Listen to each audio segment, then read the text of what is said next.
Good morning to you all. Thank you for being here. Thank you for coming out, spend a little morning drive time with me. How you doing? Okay, let me turn the music all the way off and speak to a views of you, the heat wave. Thank you for being here, Queen Diva. It's always good to see you. Good morning to you as well. Daniel Berry Sports Highlights. Thank you for being here. That's an interesting name. Um, Foot Soldier, good morning to you. Life is good. Good morning to you. Angela T. White, good morning, Ronnie Q. Miles in chat. Listening while preparing for work. Have an awesome Thursday. You as well. And thank you for listening to me this morning. I greatly appreciate everyone who is here. And if you please push the like button. I would greatly appreciate it. And don't forget, if you're a member, to contact me. Look on the community wall, and I have for my members, of course, the keychains that if you want, you can let me know if you want one. I send them out to all my members. And also, do not forget that on June 8th, that is a Sunday, I'm having, I cannot wait to see a Views of Views little dog. Okay, I'm having my perfect pet competition. There are two separate cash prizes. Winner takes all. One is the obedience portion of the contest, where you have to send your pet through the paces of three commands of your own choice. And if you have a pet like a snake or a gerbil or something that doesn't operate off of commands, you can send that pet through an obstacle course with three obstacles. And we're going to have a panel of judges that are going to give you a score. And then we are also going to put a poll in the chat, and we're going to add their score to the judges' final tally to find out who the winner is. That's one portion and one prize. The second prize, I think a lot of people are confused still. I just want to make sure that you people who don't think that your pet would perform well and do commands or anything like that, there is going to be a pre-show, which is going to be a beauty contest where you just show off your pet. Your pet looks cute. We judge your pet on its cuteness. It is open to any type of pet that you have. So the pregame show is its own prize spot, and we're gonna do the same type of voting, and one person will win that. So there are two prizes in this competition. Okay, and you can enter both if you choose. If you think you have a beautiful, obedient pet, you can enter both. And the judges are and the chat is going to pick one winner for each competition. Also, there was something else about this pet competition. Tell a friend. Tell a friend. You don't have to be on camera. You can just, if you want to keep your anonymity, you can just, get your dog in front of the camera and put it through its paces. And that's all I wanted to tell you about that. I hope to see a lot of you. Miss T Velocity, Queen Diva, you got any pets? Because I found out yesterday that um Miss T Velocity has a pet. Hey, Benzone. Good morning. How are you? Hey, Room Shaker. How are you? Benzone and Room Shaker, if you guys would spread the word in your sectors that you're looking for a couple of outfits for him. Don't put that dog in no girl outfits. I'm telling you, you'll have that dog coming in here looking like Lady Dimples. If you do, make sure you braid his bangs down and put some beads on it so the dog could look like Lady Dimples in that fucked up Rick James wig it always has on. But yeah, if you're in another sector, please spread the word and let everybody know that bring your dogs over here and compete. If your dog is not trained to do things and it's just a pretty little beautiful dog, everybody think their dog is pretty and beautiful, but they're not as pretty and beautiful as mine. But I digress. I don't want to insult you guys. I don't want to let you guys know that shit. It's not, you're lucky I cannot win at a competition.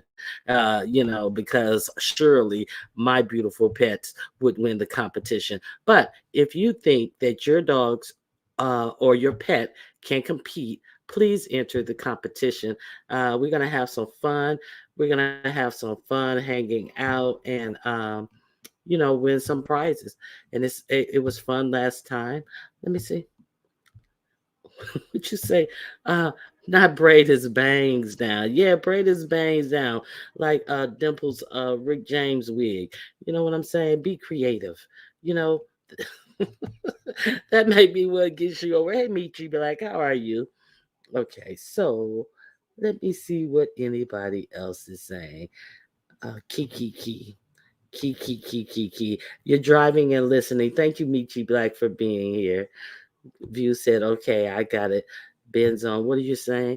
Oh, you're giving me a thumbs up. Oh, yes, I discovered that I said that Miss T Velocity has a dog. And then Miss T Velocity trying to get out of it, talking about, oh well, I have to take my dog into the hospital and he's not gonna be able to compete. But you said you had two dogs, Miss T Velocity. Shoot, one can sit there and recuperate while the other one go through the paces, Miss T Velocity. You think I didn't hear you slip in that you had two dogs, Miss T Velocity? Enter that second dog in the beauty competition. But and I think you said you had a Yorkie too. Just net. Miss T Velocity says she has a Yorkie too. Hmm. Hmm. Just net. Good morning, Just net. Good morning, Ebony Diamond. Thank you guys for being here. Dog rotation. Yes, yes, yes. Woo, Yorkies are adorable.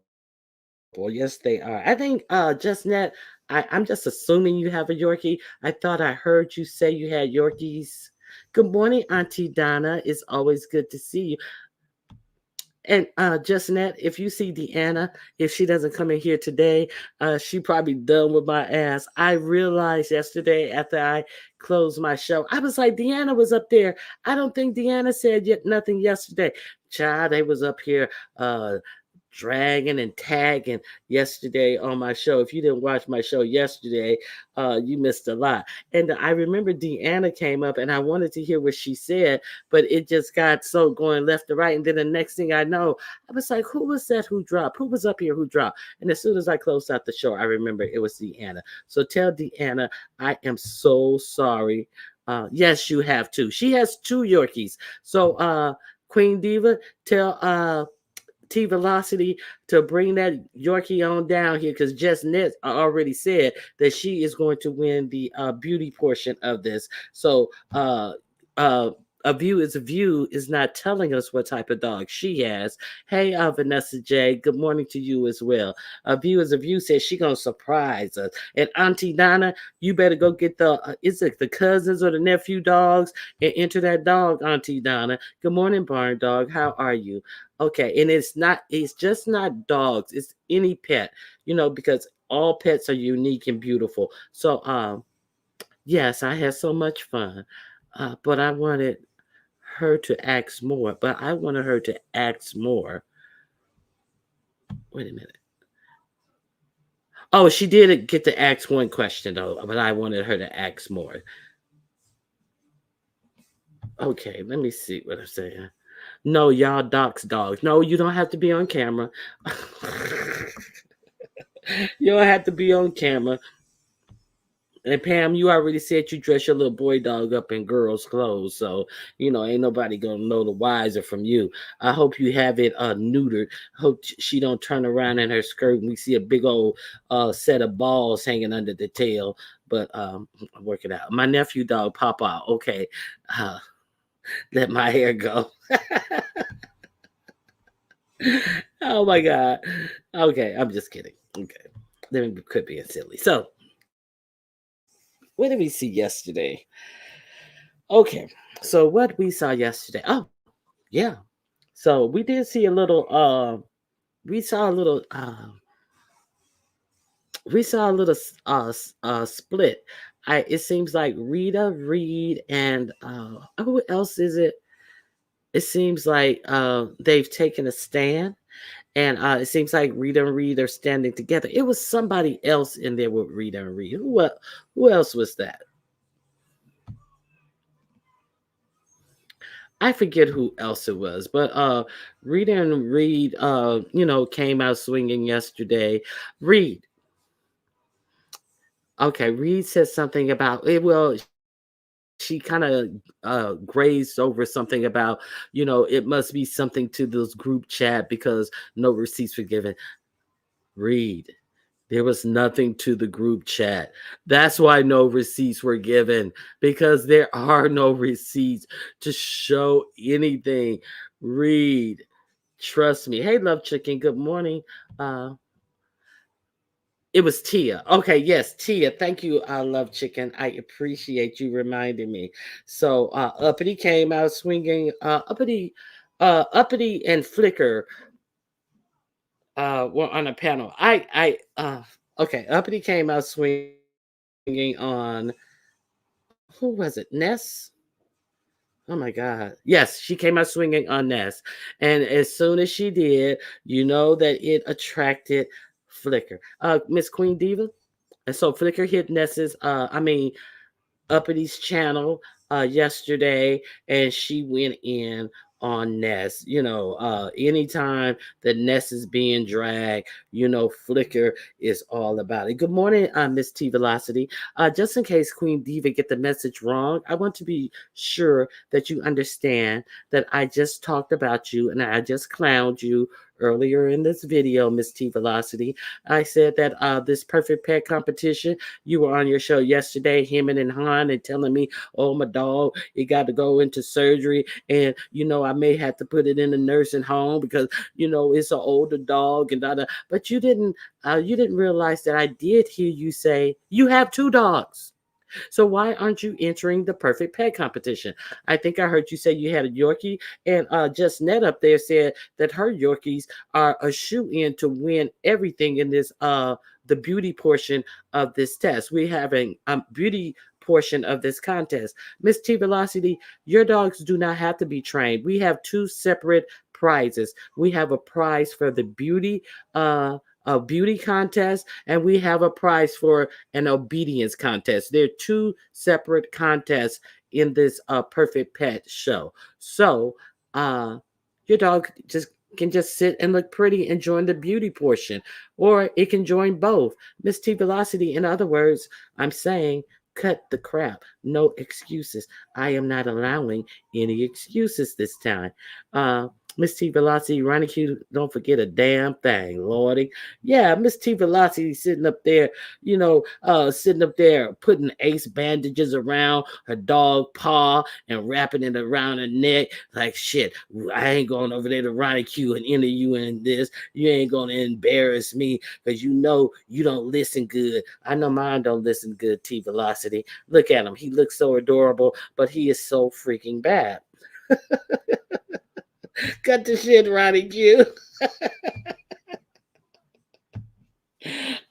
Was it Uppity? Yes, it was Uppity. Who was she started in on Ness, and then Flicker came up there, and who else? No, no, it was ODS. Okay, I want to take a moment to I miss ODS's live actual live, but I did hear the replay. ODS, I want to send out my greatest condolences to you and your family during this hard time of loss. And my prayers are with you. And when I say I pray for somebody, when I actually pray right then in the moment, so it just don't be a hollow statement. So I pray for you and your family that you will find, some peace during these hard times. ODS had a loss in his family, and then the actual, I'm gonna say, it happened to me. So 1 second, please. 1 second.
I apologize. Thank you for waiting on me. Yes, Miss T Velocity, you have some explaining to do. Yes, you do. Kimberly Black, are you yap yap yapping? You probably have a dog yourself. You just not gonna tell nobody, huh? Mm-hmm. Okay. I'm teaching him one more command. Take that, take that, take that. That can be the three commands. Take that, take that, take that. Oh my goodness. Okay. Good morning, beautiful Vito. Thank you for joining us this morning. It's always good to see you. Okay, so uh, Uppity wrote a community wall post saying that it was karma, and that's why ODS's relative passed away. And then they get on to Flickr hits the link, and then they get on there, and they're making light of his loss. So I'm just gonna say, of course, that it's just really deplorable behavior. It's not the first time we've seen that happen in the sector. It has happened to me, but it didn't really hit with me, and it didn't hit because it just when that happens, it really does say more about the other person. It's like some places I don't go with people because it says more about them as a person than it does about me, and my loved one is did not know and is not affected, and nothing in their life was affected by any of these people who says those things over here on YouTube. So it was a long drawn out, you know um display of ugh about ODS's relative. It was just really uh, unfortunate.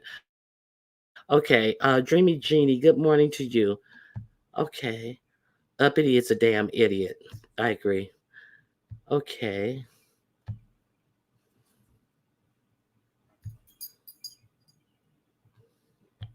let me see what else you got. Uh, let me see. Okay, I keep forgetting to speak to you, Kimberly Black. Someone made a troll page with your name, and I had to get that person together. Oh my God. And View sitting up there getting somebody together. I know that it was a mess. I know View went in for a good 10 minutes and then just but like, but I ain't gonna say no, I'm gonna leave you alone after she done ripped the skin off their back.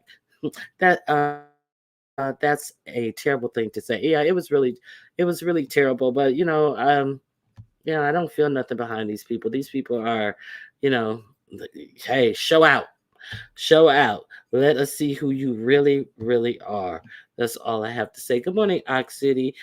Thank you for joining us. And so that's what happened with Uppity.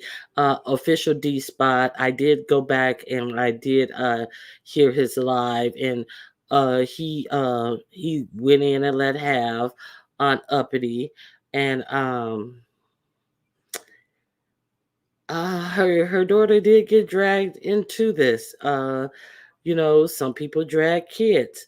Uh, some people drag the dead, and then the kids are drugged, and some people drag the kids, and it's just it is where it is. I mean, um, he was quite pissed off about the things that were said. I don't know if he had drugged the daughter prior to this, but yeah, that's what happened. Hey, Dwayne, good morning, good to see you. I can see you over here on StreamYard. Choreo Lover, thank you for being here. That's my mod, Choreo Lover. And if any members are here, I thank you for your membership. Okay, let me see what else. You guys are still speaking. Uh, she said he says something inappropriate about her son. I don't know. Okay, her son is an adult, so it's still her family member. I know mothers say they're always my kids. Oh yes, I forgot about that. Thank you for saying that, Miss T Velocity. Also, uh, it he said that Flickr hit I think it was Pizarro's channel with a picture saying that it was the relative who had passed away, when in fact it wasn't the relative who passed away. It was his grandmother who had passed away 4 years ago. And I was like, what? Okay. So she's using his deceased grandmother picture as a thumbnail picture. And also, we learned that her page has a strike on it. And as soon as she can go live on her page, she will be talking more about it. So, um, did you guys take the poll? Please hit the like and let me know if you hit the. I mean, take the poll. Let me know if you hit the like button, because I have another poll that I want to put up for you guys. Okay, let me see. This is all getting really nasty. Yes, it is, Dwayne. Okay. Good morning, Miss Queenie. Miss Queenie, where you been on vacation? I haven't seen you in a while anywhere. I think I saw you maybe 2 days ago, and I was like, "Where Miss Queenie been?" So I hope everything's going good with you. Too much, yes. Um, and I guess some people, don't care what karma gives them back. That's all I can say about that. Nobody is gonna make me stoop to levels that are beneath me. Girl, I hit your ball. Stop asking. I think you mean bells. You rang my bells. Stop asking. You can ring my bell. Ring my bells. Just don't hit my balls. Let me quick laugh. Okay. Okay. Liked and will share. What's taking you so long? What you mean you will? Okay. I hit it. Thank you. I appreciate you guys. Good morning, D. Lynette. Thank you for joining us. Okay. So also, Choreo Lover, you've been really, really silent on your participation or lack thereof, or any decision making that you have upon, participating in the pet competition.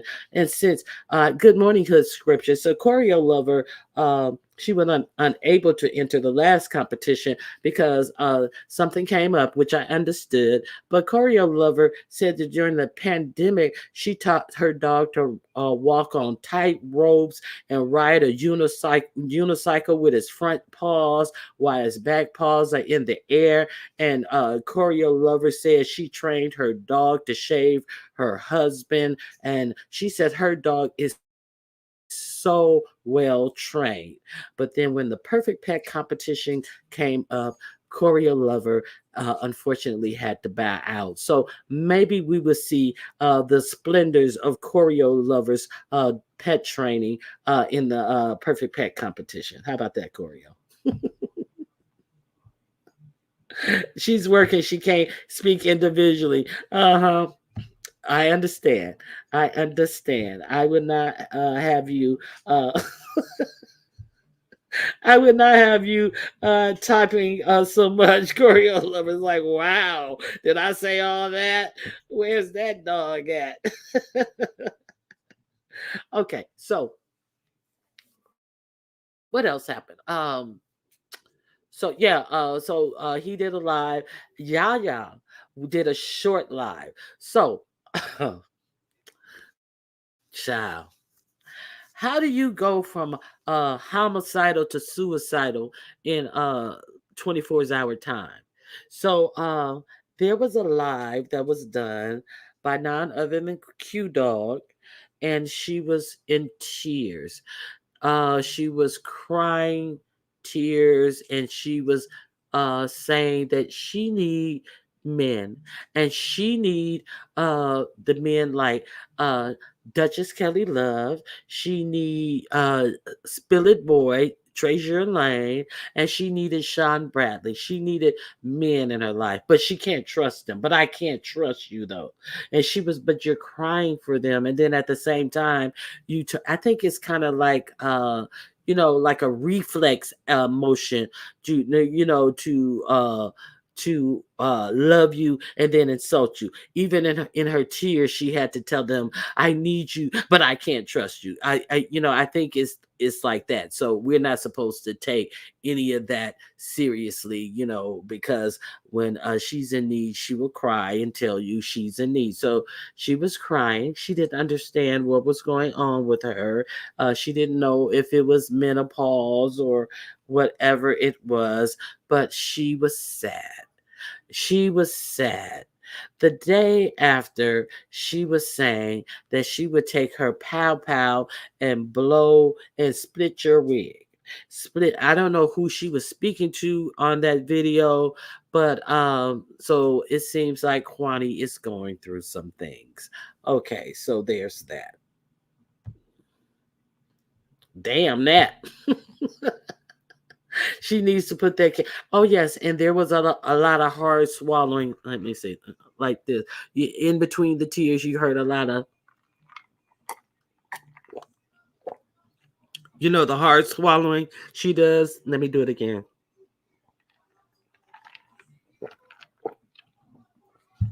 Did you guys hear that hard swallowing? Okay, so to keep it in context, I don't know what the hard swallowing was, but hey, I'm just giving you the information. City, did you hear my hard swallow? Okay, y'all heard it. Y'all laughing at me. Child, just a whole entire schizophrenic uh mess. Just crazy out here. Ugh, okay. I've been in the clouds. Thanks for asking. Okay, I'm glad you're doing well. Okay. Okay, y'all heard the swallowing. Okay, I think you heard the swallowing. Okay, I can't stand Ronnie Q. Good morning. Sometimes it seems like my mic doesn't work well. So, but if you guys heard my little dainty swallowing, I guess my mic works pretty good then, huh? Child, I heard that. Yeah. So, it was a lot going on with Miss Kwani over there yesterday, and she may be back to her regular self today, but we'll see what the day brings for Kwani. So I'm just letting you know that Kwani's going through some things right now. She doesn't know what it is, so I can't direct you into anything that you guys, you beautiful people, may do to help Kwani feel better. Because she doesn't even know what has her feeling this way. So there's that. Let me see. Ronnie Q has a cutie on that avatar. Listen, I got this dog from the pound. He was only 2 years old. They do have some cute little dogs in the pound. So we were debating, since he was that brown liquor would make you bipolar. So he was I would not be doing a damn thing to make her feel better. She is pure evil. Oh, Pam. She is pure evil. Okay, so I got him from the pound, and when I got him from the pound, we were debating if we should change his name, because I like to give a dog a name that fits him, but fits him or her. I had my dog for a little while. I, kind of gaze what type of personality they have before I name my dogs. Okay, so his name was Rascal. And then I was like, well, he's a little old. He's probably used to his name. So I just decided against changing his name. And then I realized that his name really fits him anyway, because he's a whole rascal. We were sitting in the car one time, and a lady, we were at a grocery store. So you know how the aisles are parked. So we are sitting in the car, and he's in the back seat. And then he sees this woman coming. And as she gets closer, you can tell she's going to either come to a car near ours or next to ours. So he's hanging out the window, and the closer she gets, he starts getting down in the back seat. So he gets out of the window, he gets down, and sure enough, the lady is coming to the car right next to ours. As soon as she hit the bumper of her car, he jumped up and started barking at her like he was a pit bull or something, scared the shit out of that lady. And she was like, oh my God, and grabbed his chest. And then I didn't even see my husband because I saw his little game that he was playing. But he does that all the time. We have people who if I'm sitting in the car sometimes, and I remember we went to a fast food place, and my husband went in to get the food, and so this guy comes out with his food, and he's right next to us, and then the window was up this time, and then, so it's really bad. It's worse when the window's up. So his window's up and stuff, and then the man comes, and you see him, he watches them, and then he gets low, and then when the man went on the side of the car to put his to get in the car, he jumps at the window and he starts scratching and barking and crazy at the window. And the man he kind of he the man let out a little sound, and I was like, oh, he probably sounded like Jay Wilson was sounding when Lyric slapped him in the face, because he, ooh, ooh, and his food, I guess his food was all jacked up in his container and stuff. But he scared the shit out of that man. So he has the perfect name, which is Rascal. It fits him well. And yeah, please thumbs up the live. Look at all these AA members. Oh my goodness.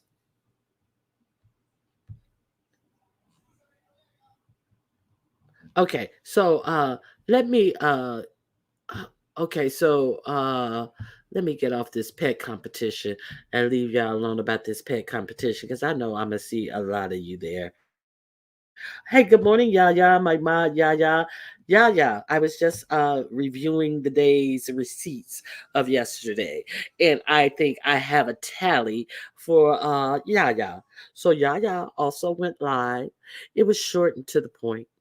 Yaya had to read a couple of people. Yaya read once again.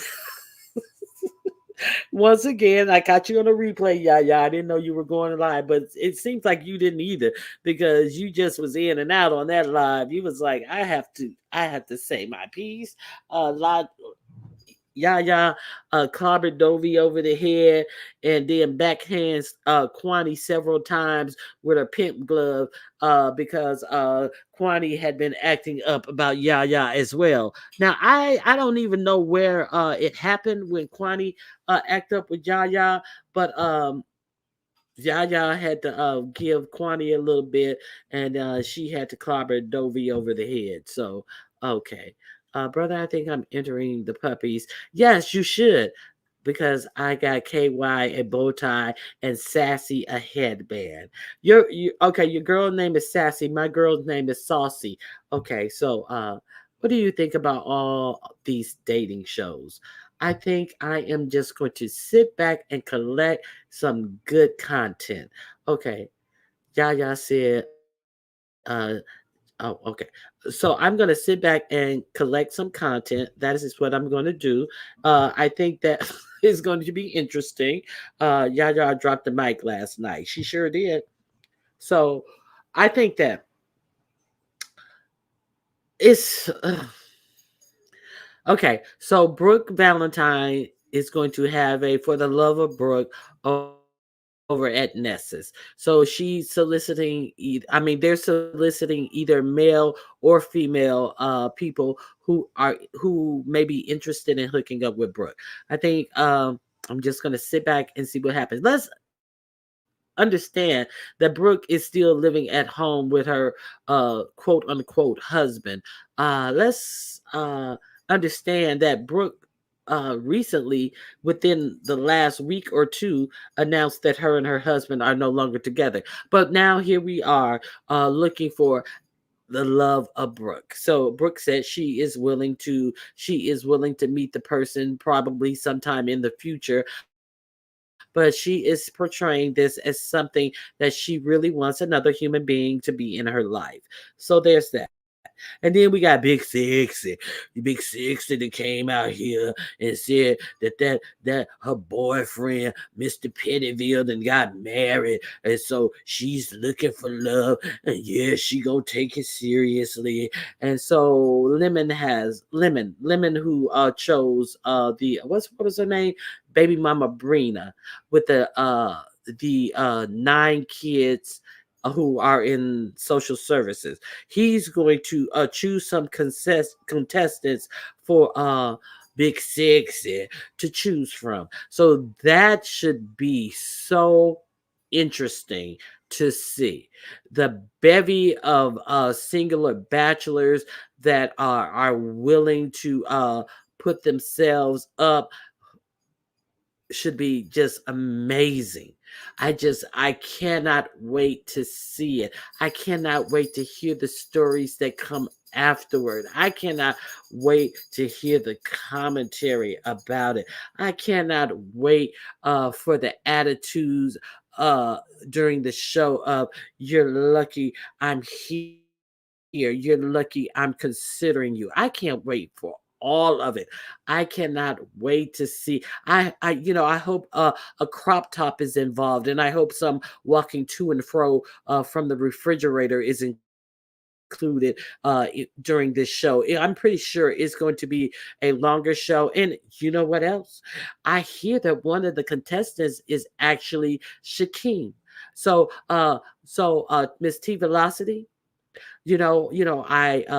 I had some compassion for this fella, but Miss T Velocity, you are right.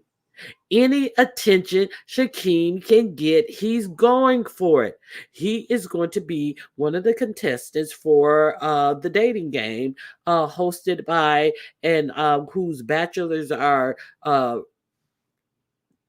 are going through none other than Lemon, the baby mama Brina lover. So this should be just all striking commentary. It really should be. I'm telling you. I just can't wait. Hey, Brick Girl Haley, how you doing? Okay, so what else do we have? Okay. Hey, Candy Cane. Okay. Look at Swirl Girl looking at which why you looking at me like that, Swirl Girl? I'm just trying to keep you guys abreast of what's going on. Hey Diamond B, how you doing? Lemon is he's choosing the contestants who are going to participate. He's going to choose the bachelors who are going to be in this competition. Hey Jamie, it's always good to see you. Okay, so let's see what else we have going on. Okay, hey, Tehran. Good morning to you as well. Okay, so you guys don't have anything to say about that. It will be fun. Okay, that's okay. Finally, one comment. It will be fun. Okay, uh, if he's choosing, that's a setup. Oh, so you think it may be a setup?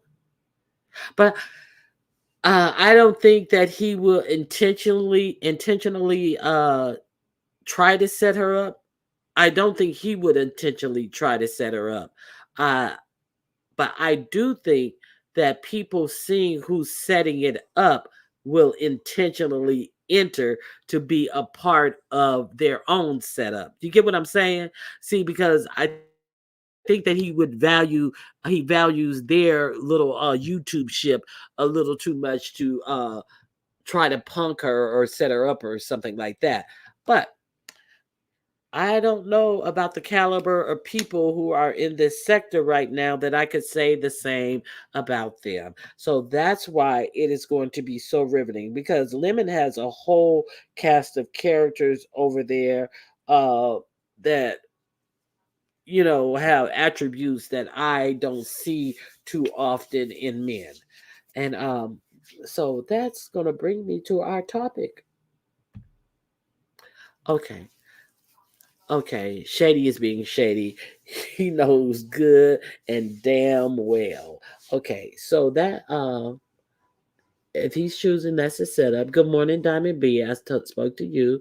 Okay, so that brings me to our topic. Okay, so today I want to talk about um a lot of people have been okay, we're done with the conversation about these people who are coming in. So obviously, some channels will be allowing a lot of things in, and we will be seeing it. And it's commentary. That's all it is for me right now. Oh no, ma'am. Uh, Not a big sexy dating game. Yes, ma'am. Yes, ma'am. Oh yes. Thank you. You like them? Did you like? Did you like them? Did you like them? That's what I want to know. It took long enough. Lemon's place should be called the asylum. I definitely agree with you. And so this is the man who is going to be choosing the date for Big Sexy. The candidates to date Big Sexy, should I say. Ugh, child. That's enough said right there within itself. Okay. I hope they don't end up on the ID channel. Yes, I don't know if you were here yesterday. We're called. It seems like Brooks. Brooks challenge with Ness is called For the Love of Brooke, and I keep hearing them referencing Big Sixty Challenge as a dating game. So in my clips, I took them down, but you do know that there was a serial murderer who actually appeared on the real dating game, and he was so scary when he came from behind the wall. The lady was so shook up about it after the show ended. She told them that she didn't want to go on a date with him, and then it was something, he was so creepy to her that she didn't want to go on the date with him, and she didn't go on the date, and later they learned out that he was a serial murderer. So you have to be careful. Of course, this is only virtual, but I'm just saying it has been known to happen. That's all I'm saying. Okay.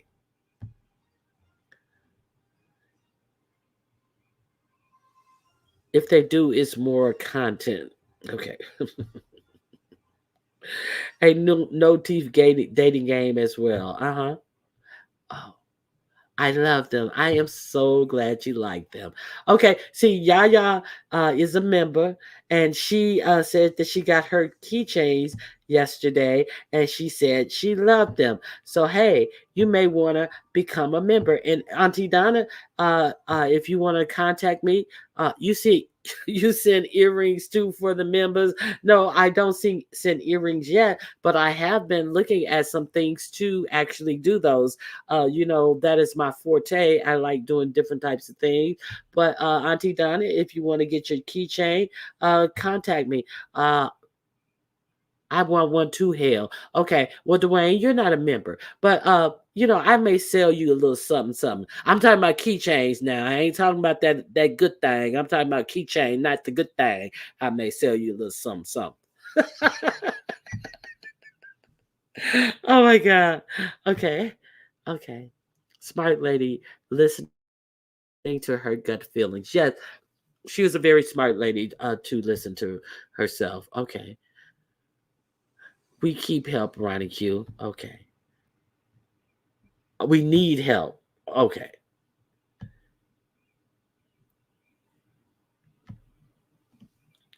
Hell, I'll support. It ain't nothing but a thing. You can go on my community wall, or we can hook up, and I you can find out a way to get my email easily, and I'll give it to you. I don't have my email on my page because the less BS, is better. But for my members, I do give you a way to contact me on the membership community wall. Okay, so let me see what else you guys is. Hey, Unwind with Miss Messy. Ronnie Q Mods in chat. Lord, I walked in and Ronnie Q sounded saucy. Saucy. Okay, let me quit clowning. Okay. Okay. The love of the baby. What baby? What baby? You got the exclusive shit. Okay, so what I wanted to talk about. So we have these people over here. I want that too. You want that too? I got a man. What I'm gonna do with my man? You, you now look at Dwayne talking saucy. You don't want my man to come in here and get on you now, Dwayne.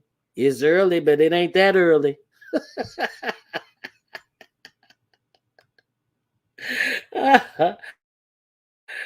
Oh, there's no baby. Okay.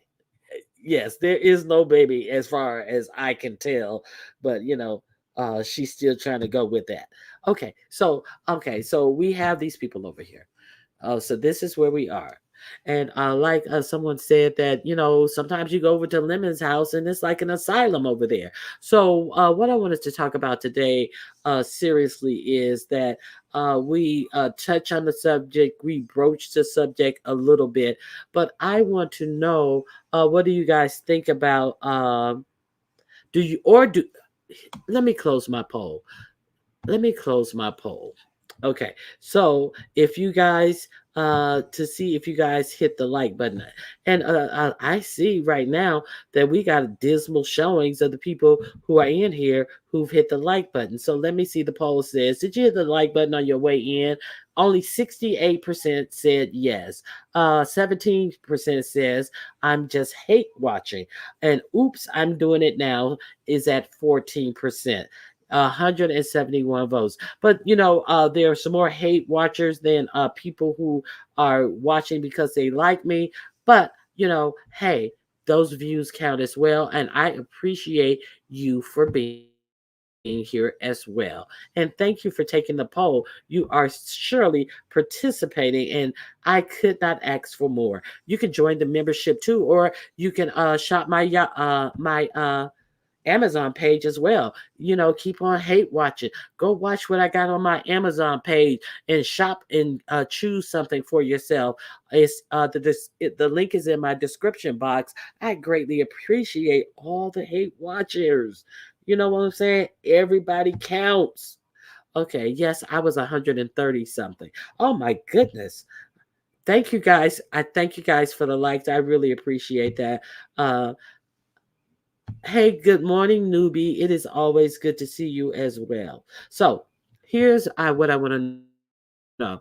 Okay, but we have these people over here, and I want to know, do you guys feel like there is any new level of disrespect? So here's the poll.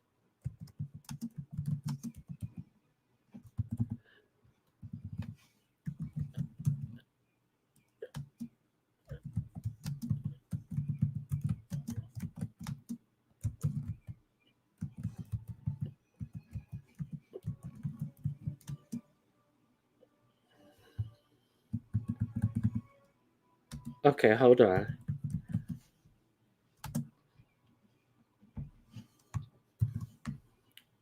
And this is against the norm of what you're used to over here in this sector. So, okay, here's the poll. So we're gonna take a poll. We're gonna give it. It's 4:52. I'm gonna give you 3 minutes, 3 to 4 minutes to take this poll. We're not gonna belabor this poll. I just want to know, what you guys feel about that poll question.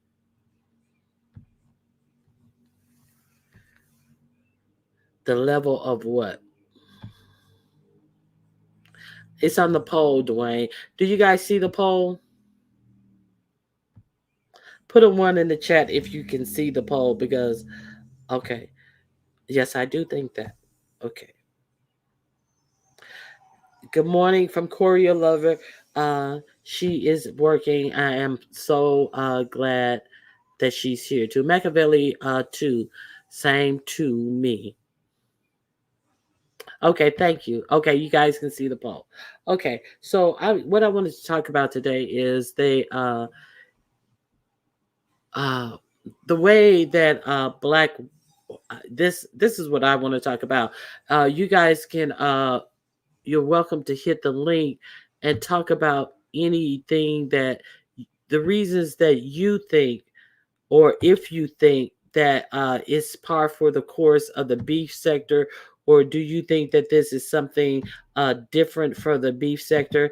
And if you what do you think that it's going to take to get our girls or your girls or black girls to be able to navigate the treatment of that some people feel comfortable in treating black women today? That's a lot. Okay. The way black women are treated today, and also young black girls, what do you think would be the solution? And what do you think black girls need to learn and instill in themselves to come up against these challenges that they face today? Okay. So the link is pinned. If anybody wants to come up and talk to me about it, I would like to hear what you guys think about it. Okay. Last call for the poll. Five, four, three, two, one. Okay, I'm ending the poll. So the poll question was, do you think the new people are more disrespectful? And I added than the norm. Okay, 83% says yes, 15% says no. All opinions are welcome. We can talk about them, and the link is pinned. But while I'm waiting for anybody to come up, I'm just gonna, you know me, I'm gonna share my screen with you. This comes from the University of Georgetown, and I think that this is important. Okay, let me see. Okay, they have to start respecting themselves first. That is true. That is true. And you're more than welcome to join in the conversation. Okay, and you can hit the link. You don't have to have your camera on. Okay, okay. Let me see.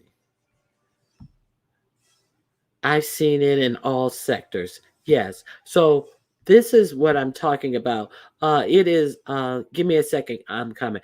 Okay. Okay. While you're coming, this is. It's not just about this sector. I'm thinking.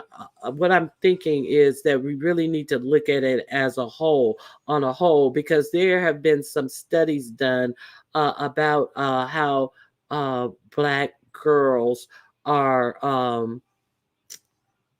Are really adultified.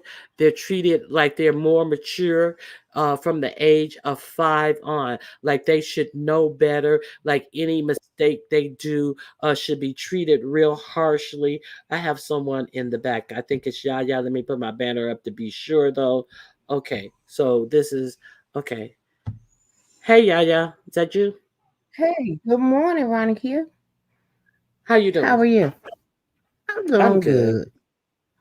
I came up to say yes. I believe that there's been a lot more disrespect all around, but mainly for the black woman. And I feel like our girls back when we were growing up, we were taught self love, self worth, and I feel like that was the ball has been dropped somewhere along the way Yes. because you can even tell with the women, the younger women that we see on here, that seem to that wasn't instilled upon them. They're up here looking for validation and acceptance and love, and you should have that already. You know what I'm saying? You need to know your Yeah. worth. As a child, it was instilled upon us that we are worthy. It's so much I want to say, and I'm stuttering. I'm so sorry, That's okay. but it's it's crazy to me what we're watching, and I'm like, y'all are raising young women. And yes, Mm-hmm. we are. We are the least respected and the least protected, and we've always been that way. So that's not nothing new. We were always taught that we had to be 2 times better to get the same things that we need. So it was. It's just the way it's. Oh God, I can't get it out. Okay. I'm so So what I want to tag on to what you said. And it has always been that way, but it really had really wasn't always the way it is now because I know that when I was growing up, I know that the boys, the men, the uncles, the cousins in my life were not so indifferent to black girls. They weren't indifferent to black No, I'm girls. talking about the Uh, world, not the. I feel like mhm, it's become much more easy and much more accepted for mhm. even the black man, as years have gone on, to um not protect, almost put us on the same level as them. When um you see so much more of the in the youth of the male black males beating on little girls, and that's kind of stuff we didn't. They might pulled your hair when you was little, but it wasn't no straight up fighting you like you were a man. And you, Yeah. if you, everywhere you look, you see it. It's so piss poor, and then they run right behind them. It's just, oh my god, Ron Q, I hate. This is the perfect subject. I just can't get my words together. I got morning brain. I understand. Shoot, I trust me. I be waking up with morning brain all the time. So stay up here, yeah, yeah, if you I am want to. Dwayne is Okay. pen.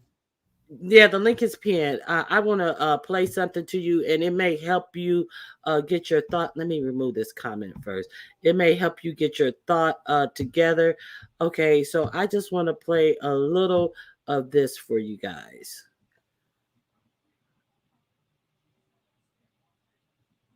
Okay,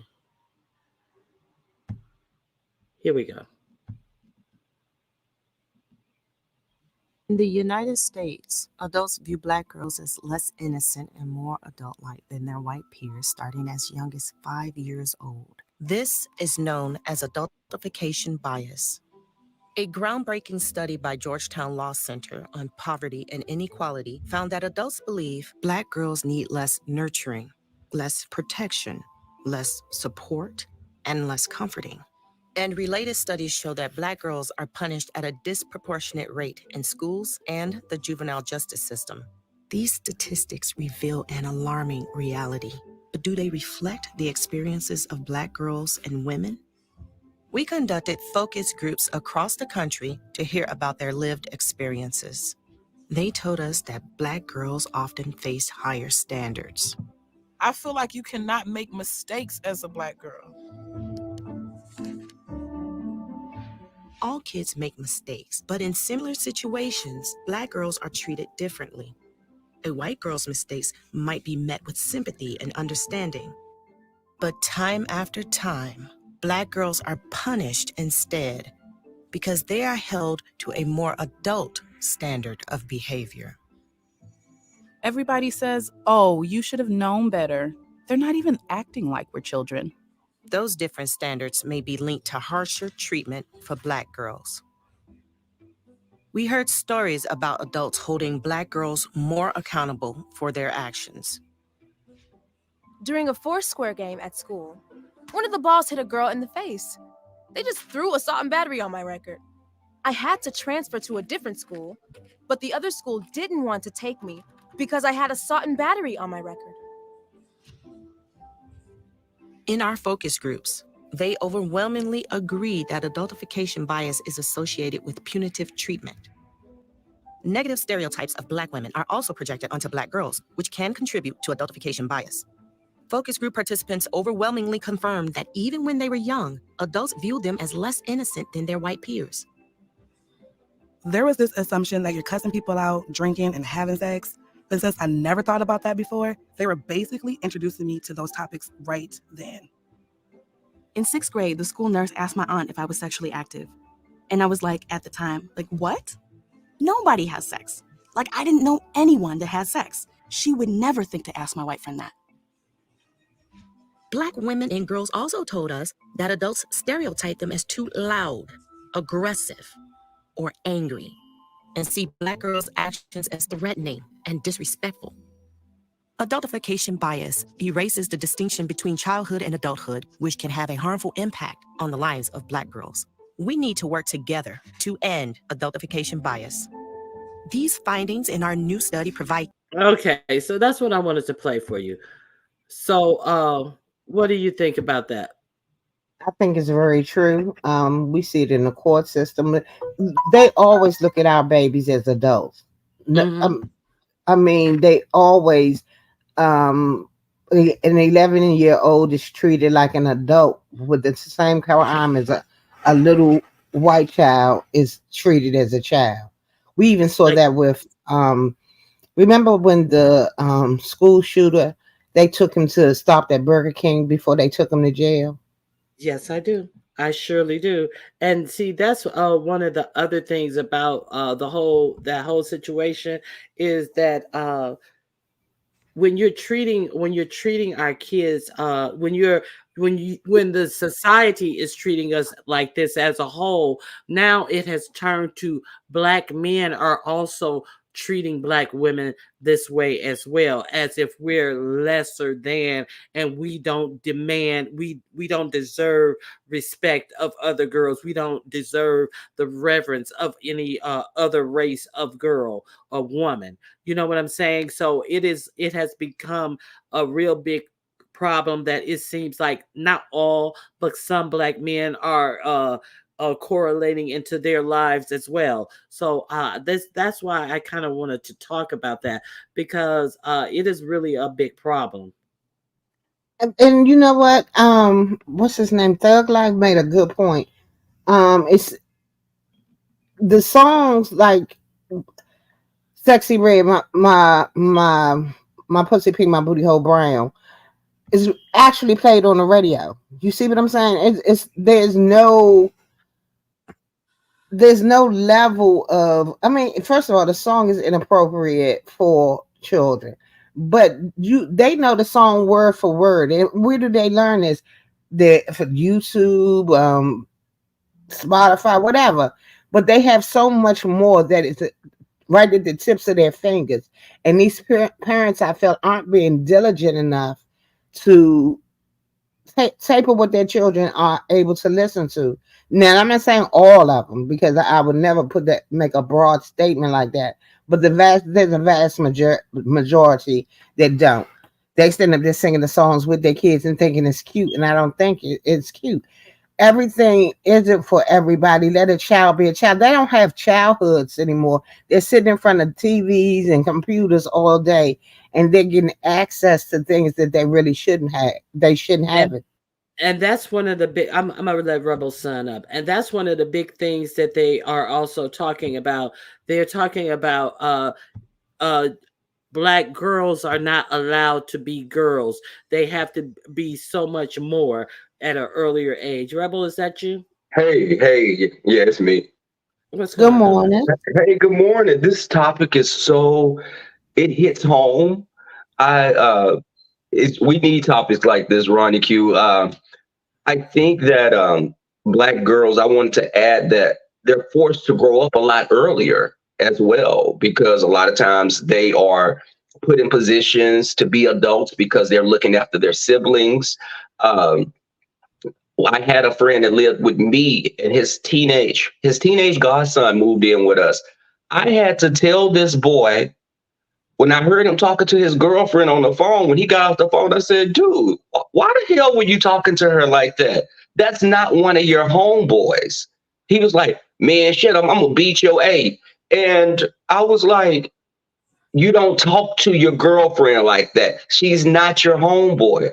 And it was like, his mindset was, it was like he was so rough to girls, and he referred to them as men and females, and them females. It's like, I just thought it was so degrading, because you're looking at them as just an object almost, and that's not due any respect. Because how he talked, it just set me off, because I could see that going into other territory later on because of the environment that he was raised in. And I think a lot of black girls have to develop a hard skin to be able to survive, because I think their survival is at stake if they don't harden up. And it's sad to see Yeah, that. And I'm agreeing with Yaya about the sexy red. Why you got your little girl twerking in front of people? Why are you telling her, baby, show them that you can dance? It's making them act like an adult. They shouldn't be dancing like a damn stripper at 6 years old because you think it's funny in front of your friends. yeah, and that's and you know, you have some high schools who have been inviting her out to be a special guest at their high school, but why exactly? I don't understand what is she bringing to the table. She's not appropriate for high schoolers. She's more of an adult artist. So, why are these high schools inviting her out? One high school, they turned her away because when she got out, she was smelling like weed. And it's like, well, what other attributes that you thought would be good for her to sit up and be in front of your students and introduce to your students? It's like, when are the adults going to start adulting in these situations? Exactly. Exactly. But you have to remember, it's a totally different generation. Um, their morals really. I'm keep saying this, but the morality of us as a people has declined so badly that they see nothing wrong with having Sexy Red come speak to high school and junior high school students. Yeah, it's What does she? crazy. She has nothing to offer that she could give to my child. Right. Nothing. Okay, so I have this other thing. There, they always view black women and girls as innately promiscuous, sexually predatory, and that's why black girls do not have the liberty of being children. Instead, they are forced to live in a world that turns their innocence into a sex symbol. As black children, girls have to worry about how much skin is showing and what might their actions suggest, because they said the study that studied this said that even as adult, we need to be cautious of how we speak to our little girls. And I know that that's what I always used to hear growing up about certain girls. Oh, she needs to sit her fast tail down. Mm-hmm. Mm-hmm. Yeah. So they're saying that, you shouldn't put those connotation on a girl, because you could make them, turn inward and make them feel like something's wrong with them for just being who they are. There was an example given about this young girl who was curvy and had big legs, and she was talking about how this lady was telling her, "Ooh, pull that dress down. You got all your tail hanging out." And she said that the dress came to her knees, and she said that the lady made her feel like she was doing something wrong, and all she was doing was being. So yeah, it's a lot of stuff about that too. But in by the same token, Monica, the world has truly changed. Um, back, hate to keep saying this. Back in the day, it was far and few between that you heard of these grown men talking to junior high school girls. It started kind of like with the '80s when, and I hate to keep saying the crack generation, when the crack hit the scene, you saw the b-boys coming to pick up little girls from high school and junior high school, and Hmm. you didn't it wasn't accepted. You know what I'm saying? Back in No, the not at day, all. there was a courting process. It was a whole lot more. The world is just so different now. I Mm-hmm. remember when I used to leave my mother's house early in the morning. I was home before the lights came on, and she might have seen me once during the day. But you can't even let your child be free to run the streets and play all day and don't have to worry about them not coming home. So I Well, mean, it's a lot of weirdos out here.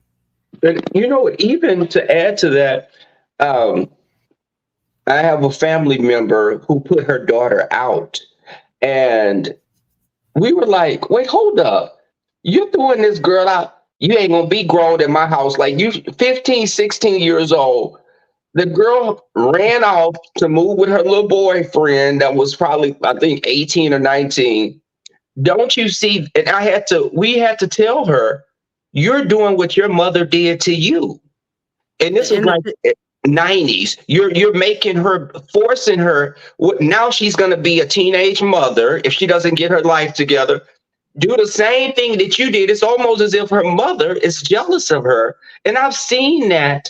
Why is this a competition between black mothers and their daughters, or a man that's trifling come along and you put him before your kids? What were you gonna say, Ronnie Q? That's all I and wanted to say.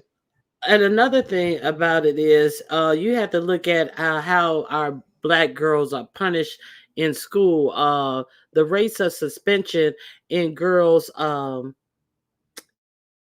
in black girls, is way higher. You have statistics show that 15.6% of students in high school are are black, and then 37% are white. But the suspension rates for black is 50.1% for their first offense, and is only 30.2% of white. So there's far fewer, less black students in high school, but they get suspended at a far greater rate. Suspensions, expulsions, and all of this, when they are less than half of the student population. And Well, that's It's because also, they treat them as adults, and they also, anything they do is highlighted so much more, and they're punished much more severely than their white counterparts. And mhm. I feel like okay, let me get this together. I feel like that they have this idea that we are always angry black women that are aggressive and loud, and that's not the point, or that's not the case all the time. But that is the overall picture, that we're damn near animals that they have to watch. So they treat them as such, and I feel like society has they emphasize the angry black woman, and that's what they think that they are. but to be No matter heard, you how have to be angry. Sometimes the black girls have to become tougher and I angry think, but I because think to it's because survive. of the way society treats them, because this has Right. always been their standpoint, that we're beneath, that we're savages, and they treat them as such. And then it Okay. does harden you that everywhere you go, you get the door slammed on you. You're being treated and critiqued so harshly. That would definitely put a wall around you. I see both sides of it. I see that Uh-huh. they have to be stronger. They have to be harder, because the world comes at them 10 times Hmm. harder than these little white girls. Okay. So there is a theory that the black girl is placed in three categories to keep her stuck, where she you're stuck in this dichotomy that is working for other people. The mammy, I hate to use uppity word, the Jezebel and the Sapphire. So the mammy, of course, is somebody who they can use and lean on, and won't say anything, won't scoff at anything. Then there's the Jezebel. That's the one who they want to portray, everybody like they're, loose and slutty. And then there's the Sapphire. That's the angry black woman. So you are see the Jezebel and the Sapphire. I'm coming person in the back. You're the problem. So you just can't be normal. Even at a young age, they tell students that they're too mouthy. This one girl who was in this project.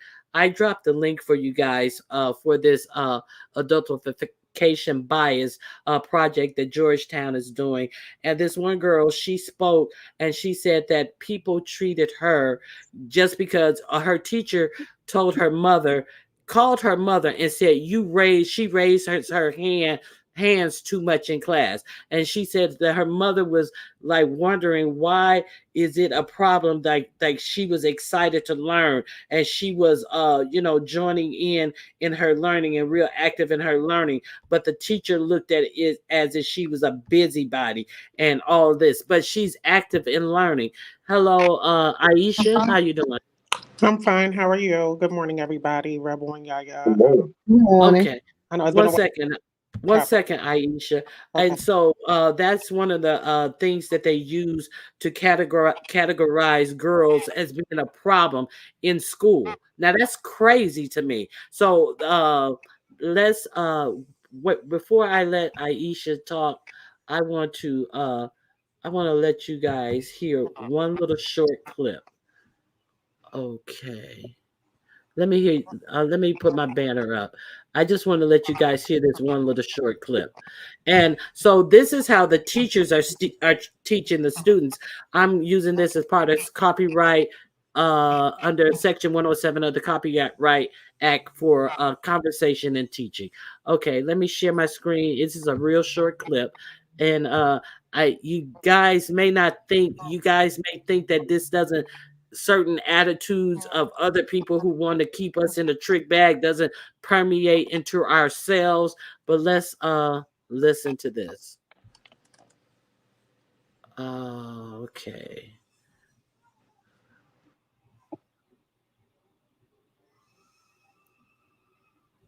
Where is it? Oh, wait a minute. Let me scroll down. Hold on. Here we go. I'm not going to show you the visuals. I just want you to hear the audio. So there were a lot of parent-teacher conferences with you, huh? Yes, but not for what what do you think they were about? Your excessive talking, maybe the doodling. Funnily enough, no. You know what the parent-teacher conferences were about? What? Amanda is sticking up for other kids in the class. Amanda is correcting me. Like I had a teacher, Miss Schwenk, who called a conference because she was talking about Aboriginal art. Mm-hmm. And she said that she stood in front of the class and said, you know, that the Aborigines are a Stone Age people. And I was like, ma'am, there are Aboriginals alive right now. Like they are a part of civilization. Like, what are you talking about? And she's like, well, no, you know, what I mean is that they've never advanced. And we're in a classroom in Orlando, Florida. So like, if we don't check this type of stuff, it's going to just continue. So I was that student. Like I was the kid who was always raising my hand and just wasn't easily appeased by simply just someone being an authority. Right. Okay. So she corrected the teacher who was wrong. She did it in a place of learning, which is the right place to have a discussion and learn things. So, okay, let's continue. It's almost over. And I love this because when she called my mom and said, you know, I'd like to set a conference up because I have some complaints about Amanda. My mom said, well, you know, that's interesting because Amanda has some complaints about you. And so they came to the meeting. And it was my mom and Mr. Wright and Miss Cersei. It's all Black people at Dr. Phillips High School in Orlando, Florida. And this lady sat there and actually you and Mr. Wright had the same build. And Mr. Wright was like, all right, so, you know, we're here to discuss Amanda disrupting the class with her talking. And she was like, no, Amanda doesn't disrupt the class with her talking. She actually helps the other students out.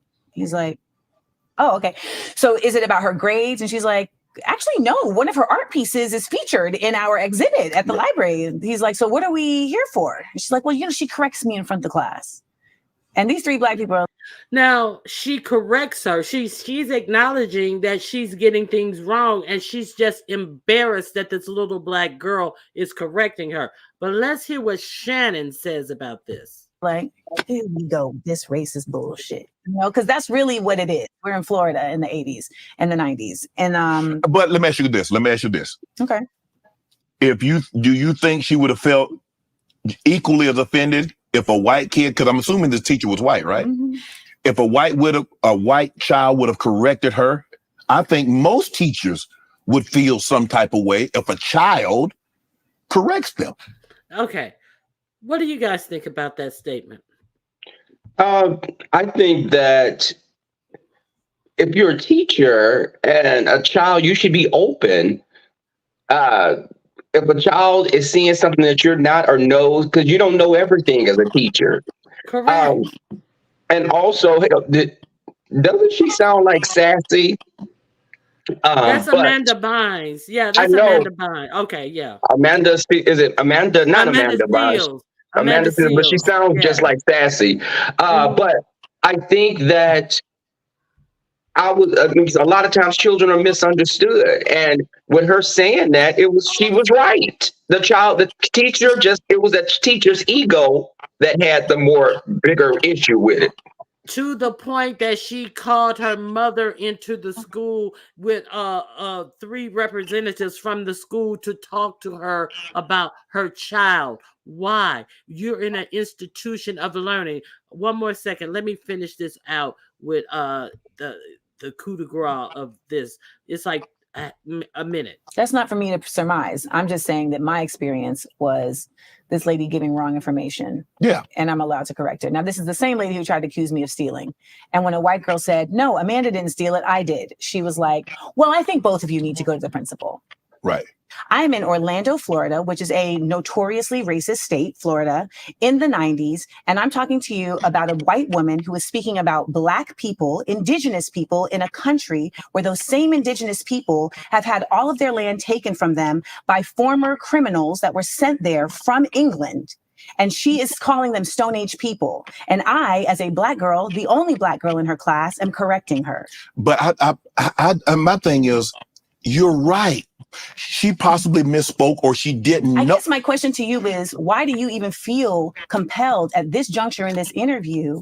Why would you even feel compelled to try to? Because because I'm not defending. But my thing is that what I'm trying to say, most adults, when kids correct them or speak, feel some type of way. This is not unique to a Black, white, or white, Black. Okay. That's all I'm saying. Okay. I'm sorry that you took it that way. But I remember when I was growing up, my grandparents and parents said, hey, kids, stay in your place. Adults are speaking. That's all. Maybe that didn't happen where you were from in Orlando, Florida.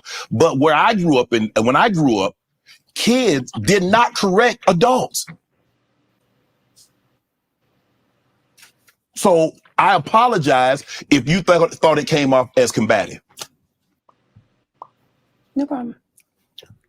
Okay, so that was a turning point in this interview, and they lit her up behind this portion of the interview. And what I'm telling you is that him saying what his parents allowed in their house, they weren't in their house. She was in a place of education, and for him to say that you shouldn't have corrected her, well, who is going to correct her? You look at what's going on in Florida now with them taking Black history just clean out of schools. So that's what I wanted to share with you guys, because that whole interview turned on that point, and they vilified her and stuff. And I don't think she was wrong. And he can't have any type of understanding about why the teacher was wrong. He understands that she was technically wrong, but he wants to put more on her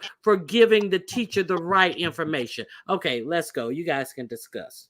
Good morning again, everybody. Good morning. I think as Black girls and Black women living in the United States of America, we have to toe the line very carefully, because we are, although we are not a monolith, we are expected as we go up in age to present ourselves a certain way. We almost have to be robotic under the white gaze of the United States or whatever. So when we talk about us getting angry or reacting to various circumstances that may happen to us, it is met with a lot of pushback from within our community and without order. Because I noticed that whenever we say something out loud and in a public forum, if it is not agreeable to the masses or whatever, we are severely criticized for even speaking up about it.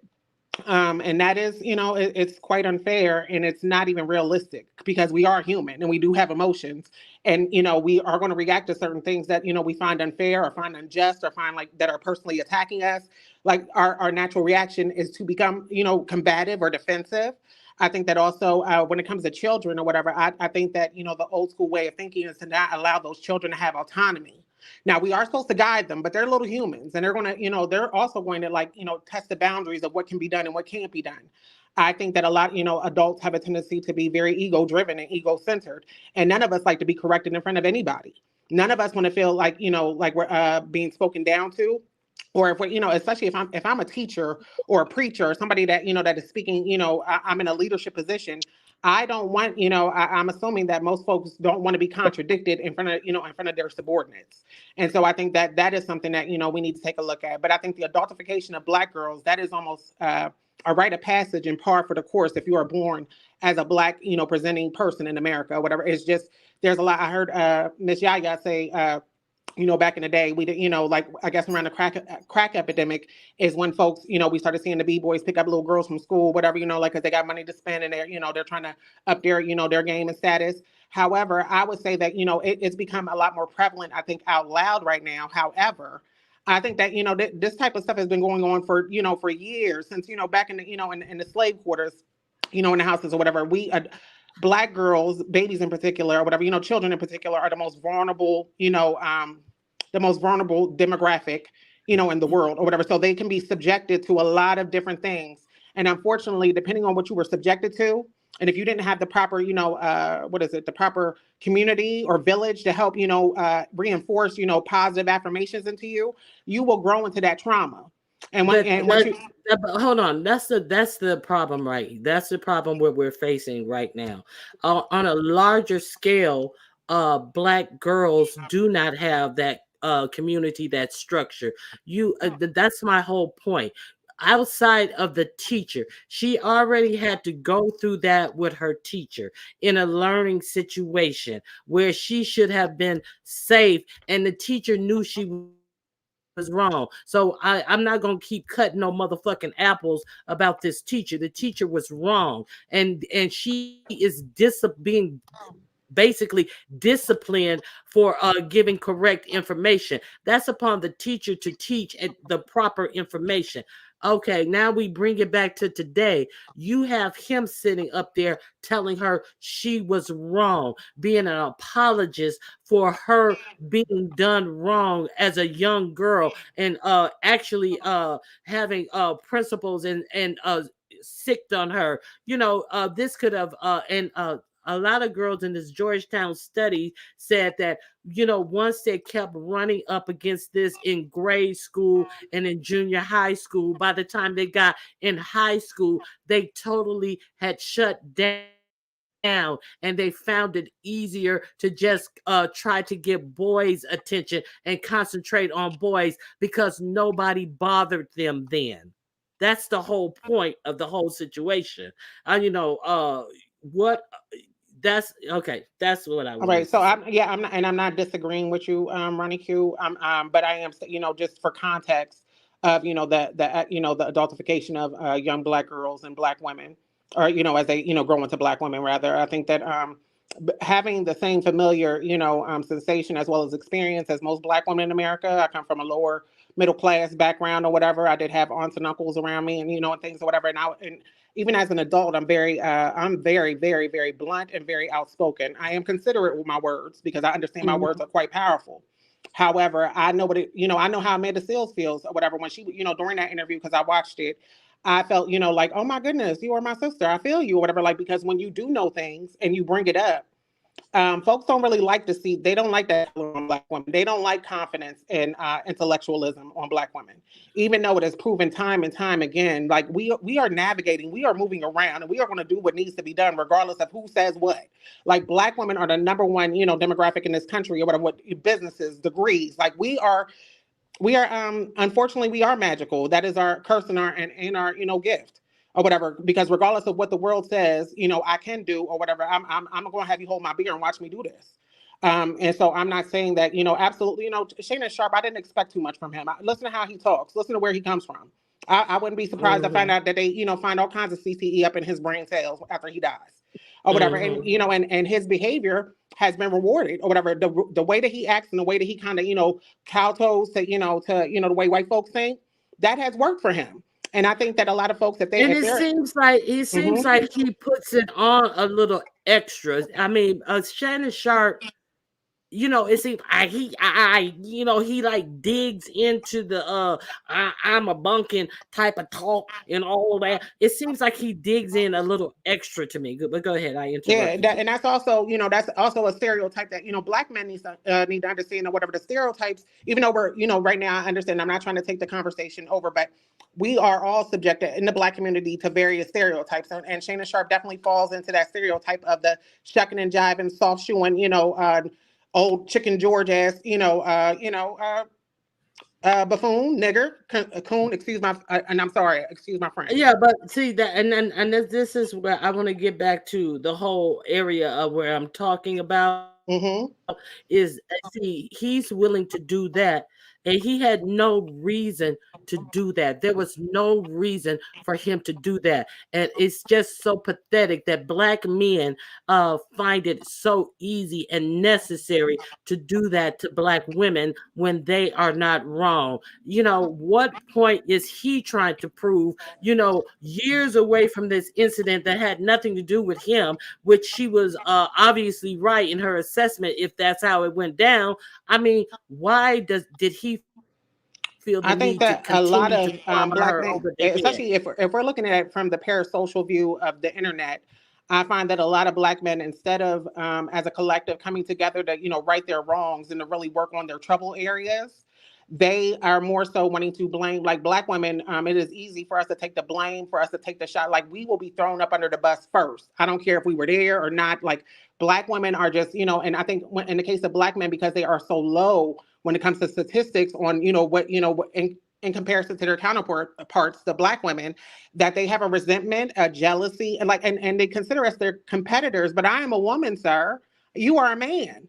I am a woman. You are a man. And according to patriarchy, you are the protector. You are the provider. However, over the past 6 decades, However, our education, our education level, like you say, the black mhm, women have more degrees even than the white women. So that can sometimes make some black men, not all black men, feel inferior. So their masculinity is a way that they can try to, even the playing field. And mhm, they don't have to be educated to be great earners. It's not like mhm. everybody has to be educated to earn a great living. But you just because you're sticking out your chest and being over masculine towards a black woman, it doesn't solve the problem.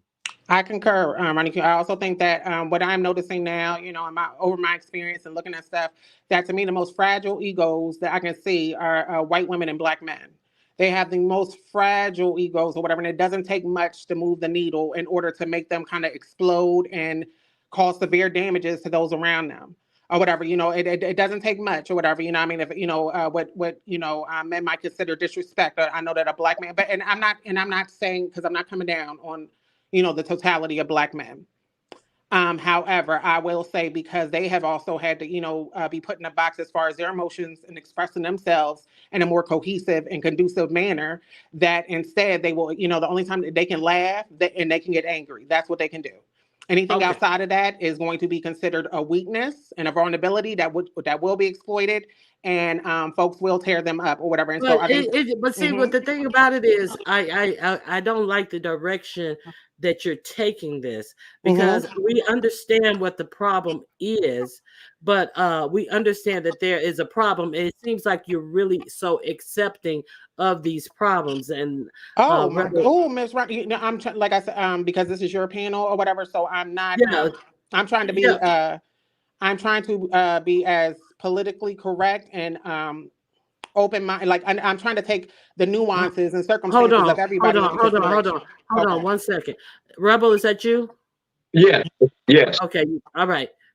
Go No, ahead, so go so ahead. I'm absolutely not. Oh, honey, no, no, no, no, no, absolutely not. I do not. As a matter of fact, I tell my friends all the time. They tell me about their boyfriends, or when we're just having casual conversations, and I say, when it comes to black men or whatever, I know that they would knock my teeth down my throat, because you can't do the Jedi mind tricks with me or whatever. I'm gonna call a thing a thing. I'm not going to talk in circles with you. You know what I mean? Like I just don't. I don't have a high tolerance for that type of BS.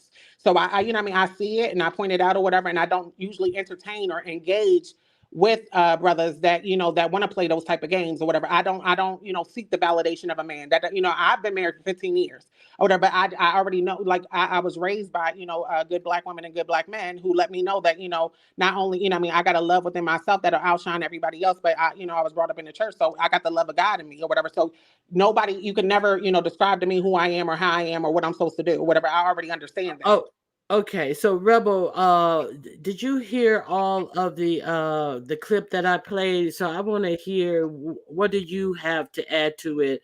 What did you now? Really BTV, you're more than welcome to hit the link. The link is pinned. So really BTV's opinion is Amanda Seals is a big liar, and so therefore she don't believe half of the stuff she says.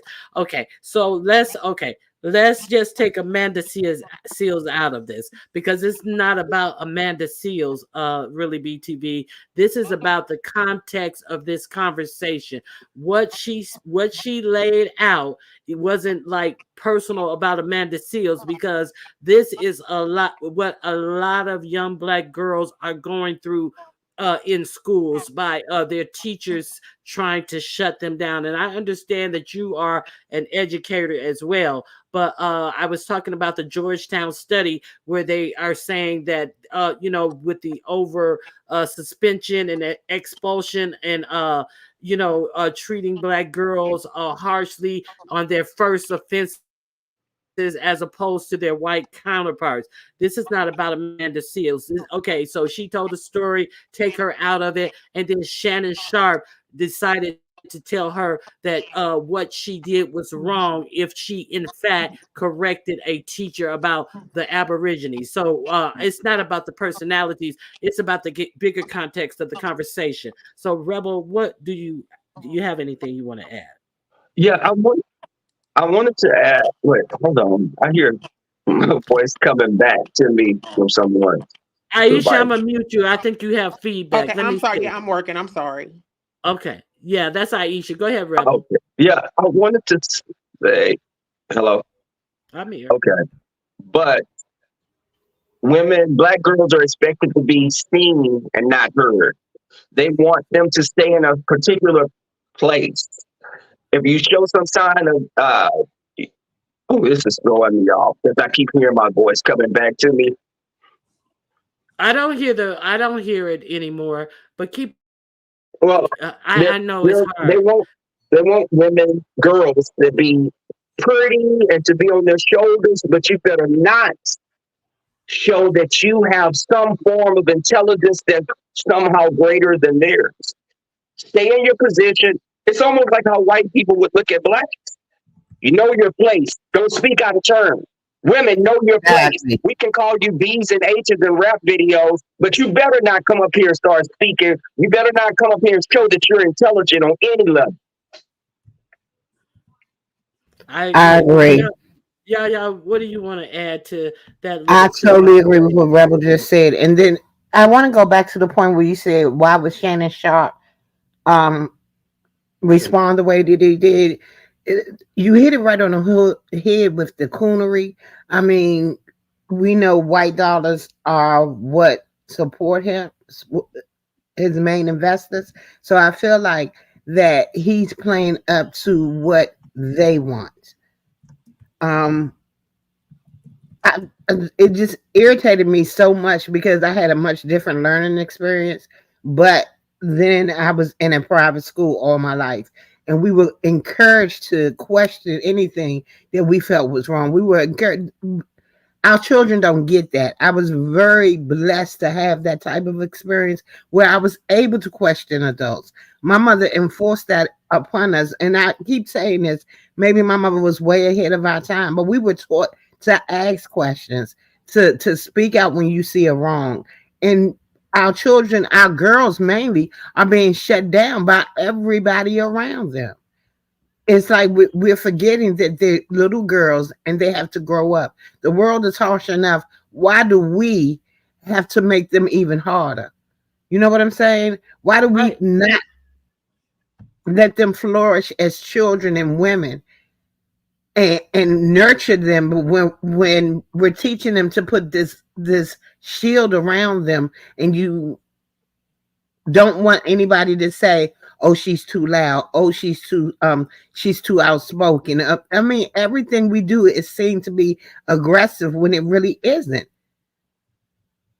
Yeah, yeah, and that's the whole putting you in three categories. You're either the Jezebel, the Sapphire, or the Mammy, and that those are because that is all the way. That is comes from slavery, and they don't feel comfortable with having you being their equal.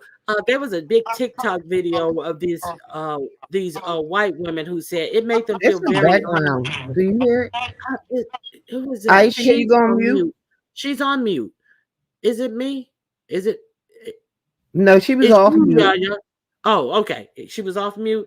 Okay, so these white ladies. She said she was a teacher as well, and she said it was another teacher. It was three teachers who came in at the same time, and she said she couldn't understand. Rebel, come back up. You dropped off. She couldn't understand why it made her feel uncomfortable. Why this teacher made her feel uncomfortable, and she said, she tried to deal with it. She tried to deal with it, and then she said she tried to look at and critique everything she did, but she said she respected everything that this teacher did. And then she said she finally had to realize that the teacher made her feel inferior, and she something in her was insulted that the teacher did a better job than she did, and it was her own biases against this teacher. So let's not act like we the only one who comes with some shit. Rebel, that's you. Yeah, it's me. Okay, much better now. Okay, so let's not we're not gonna act like everybody else is perfect, and we the ones who gotta fix our ways, and they can keep their ways the same. No, So that's not what I'm everything's saying wrong at with all, us. though, No, no, no, Monica. no. I know you're not saying that. I'm saying that. I know you're not saying that. That's what I'm saying, because on how Shannon Sharp was saying that she needed to do something different to kowtow to this teacher, or in this circumstance. Like, no, everything is not wrong with us. Also, I just want to say, beef sector, that is so correct. That statement that you just made. When you teach your children to automatically respect authority, it becomes a disservice to them. And that's exactly what my mother taught us. You question everybody because Hmm. adults are always right. Exactly. Exactly. Ronnie Q, I also wanted to add in because you said there's three categories, but I think again, being in the, corporate America or whatever, I can tell you that there's a fourth category of the uppity Negro, and the uppity Negro is one who excels and maybe the overachiever, and one who speaks out, for different issues relating to their community as well for others or whatever. And when they are met with the uppity Negro stereotype, or what they consider to be uppity, because we're just trying to be, we're not even trying to trying to be right, but we're speaking, we have a moral compass, and we can speak eloquently and efficiently, proving our points.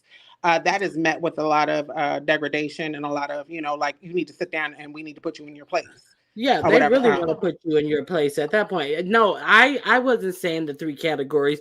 I was just saying this study about the adultification of Black girls has the three categories that they like to put them in this aspect of adultifying Black girls. They feel that they only fit in three categories. Now, of course, we know that Okay. the uppity, it's just to not encompass this topic of them looking at children as young as the age of 5 as being over sexualized and doing too much, and you have to sit down. Like, one example in this study, this girl says that she had just gotten her hair braided, and she said she was walking down the hall, and I think she said she was 7, and she said, I was walking down the hall, and I liked the way the sound that my braids, they had beads on them, and I liked the sound. She said, so I was swaying my hair from left to right, and she said this teacher told her,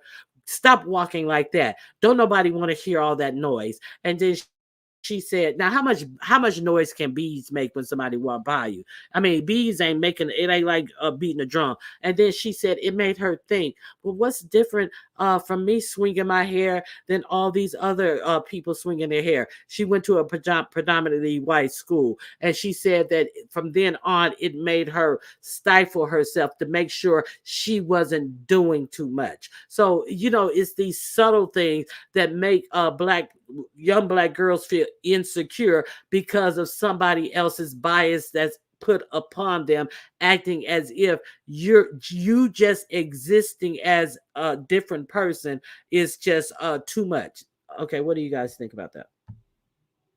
Or do you have anything else you want to say? I think I'm going to say this, and then I'm going to get there. And thank you so much for letting me get on your panel this morning. But I definitely agree with those sentiments. I think that again, as Black women, as a collective, we have to stifle ourselves. Some of us have to lean into some of those negative stereotypes in order to just like I think Rebel said or whatever, in order to survive or whatever, it's our survival mechanism. So if we come off angry and and abrasive and dominant, that is how a lot of us make it through. Some of it, we have a scared what is the flight or fight, instinct or whatever. I think that Black women, unfortunately, we are put into a box.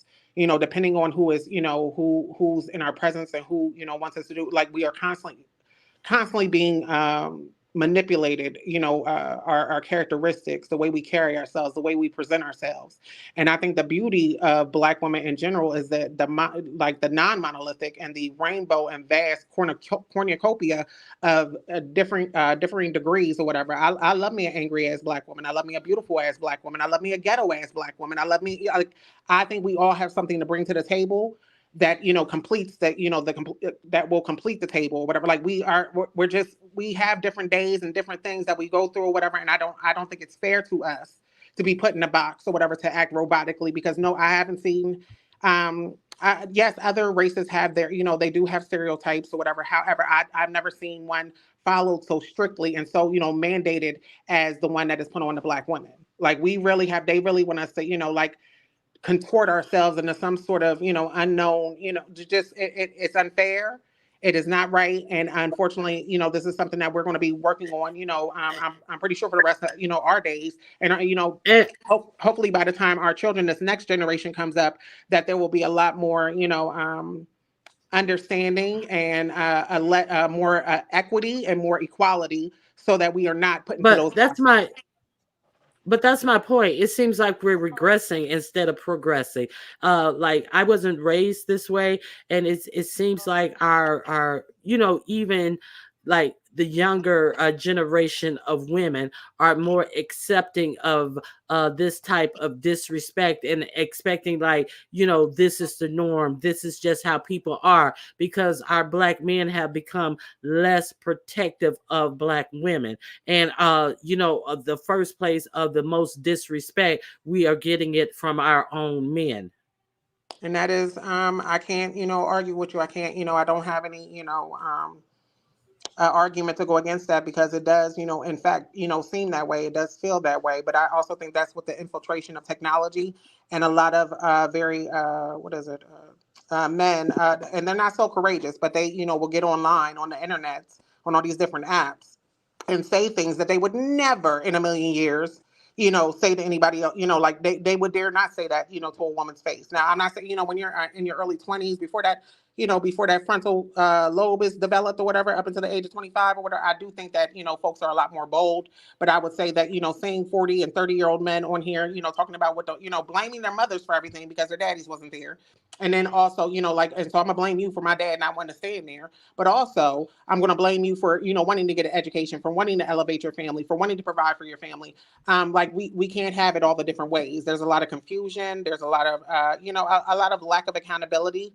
And again, whatever, I can only hope, and I do what I can do, and I speak to the people and the young people that I can speak to in order to change that way of thinking, so that we can unlearn some of this genetic trauma that we carry with ourselves. Yeah. And thank y'all. Y'all have a wonderful day. I'm gonna get down and get in the chat. Thank you for coming up. Now, Rebel, you want to add anything, or Yaya, you want to add anything? Because I really was kind of talking about initially, you can talk about anything you want to, because the topic is kind of like, why do you do you even feel like people are a lot more disrespectful?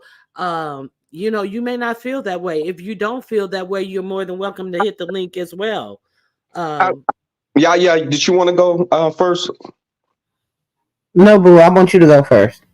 Okay, I wanted to say that I think that a lot of times it goes back to, again, being seen and not heard. You can look at, they want women, black girls are supposed to remain in a certain position.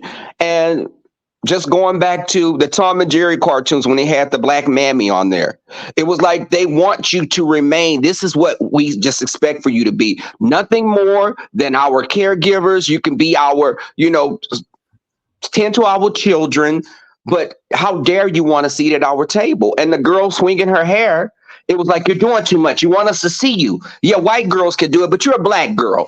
Stop trying to be in the forefront with the white girls. Stay where you're at. We don't want you. Supposed to become, black girls are taught to be invisible. We're invisible.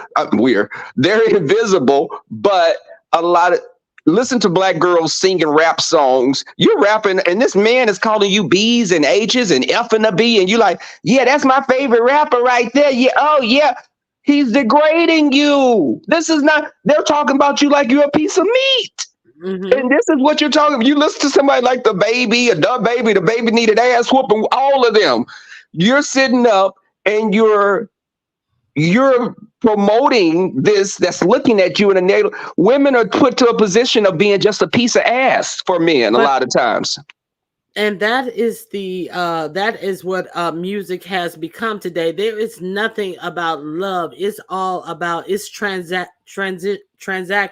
It's about how freaky can you be. It's nothing about it's about baby mama, this, that, and the other. It is nothing about anything like that. So we have to understand that music does push ideas about lifestyle on people. But I have to also say, Ronnie Q, there were several songs that were in the 60s, 70s, that were very sexual. Minnie Riperton, that Come Inside Me, Ohio's Players, Sweet Sticky Thing. But it wasn't straight in our faces. Children, we were singing songs that we really didn't know what they meant. We didn't know what we were talking about. Yes, but it wasn't so explicit. We didn't know what we was talking about. I remember they had to hide the Ohio Players album cover from us because it had the honey, the chick who was in the honey and shit.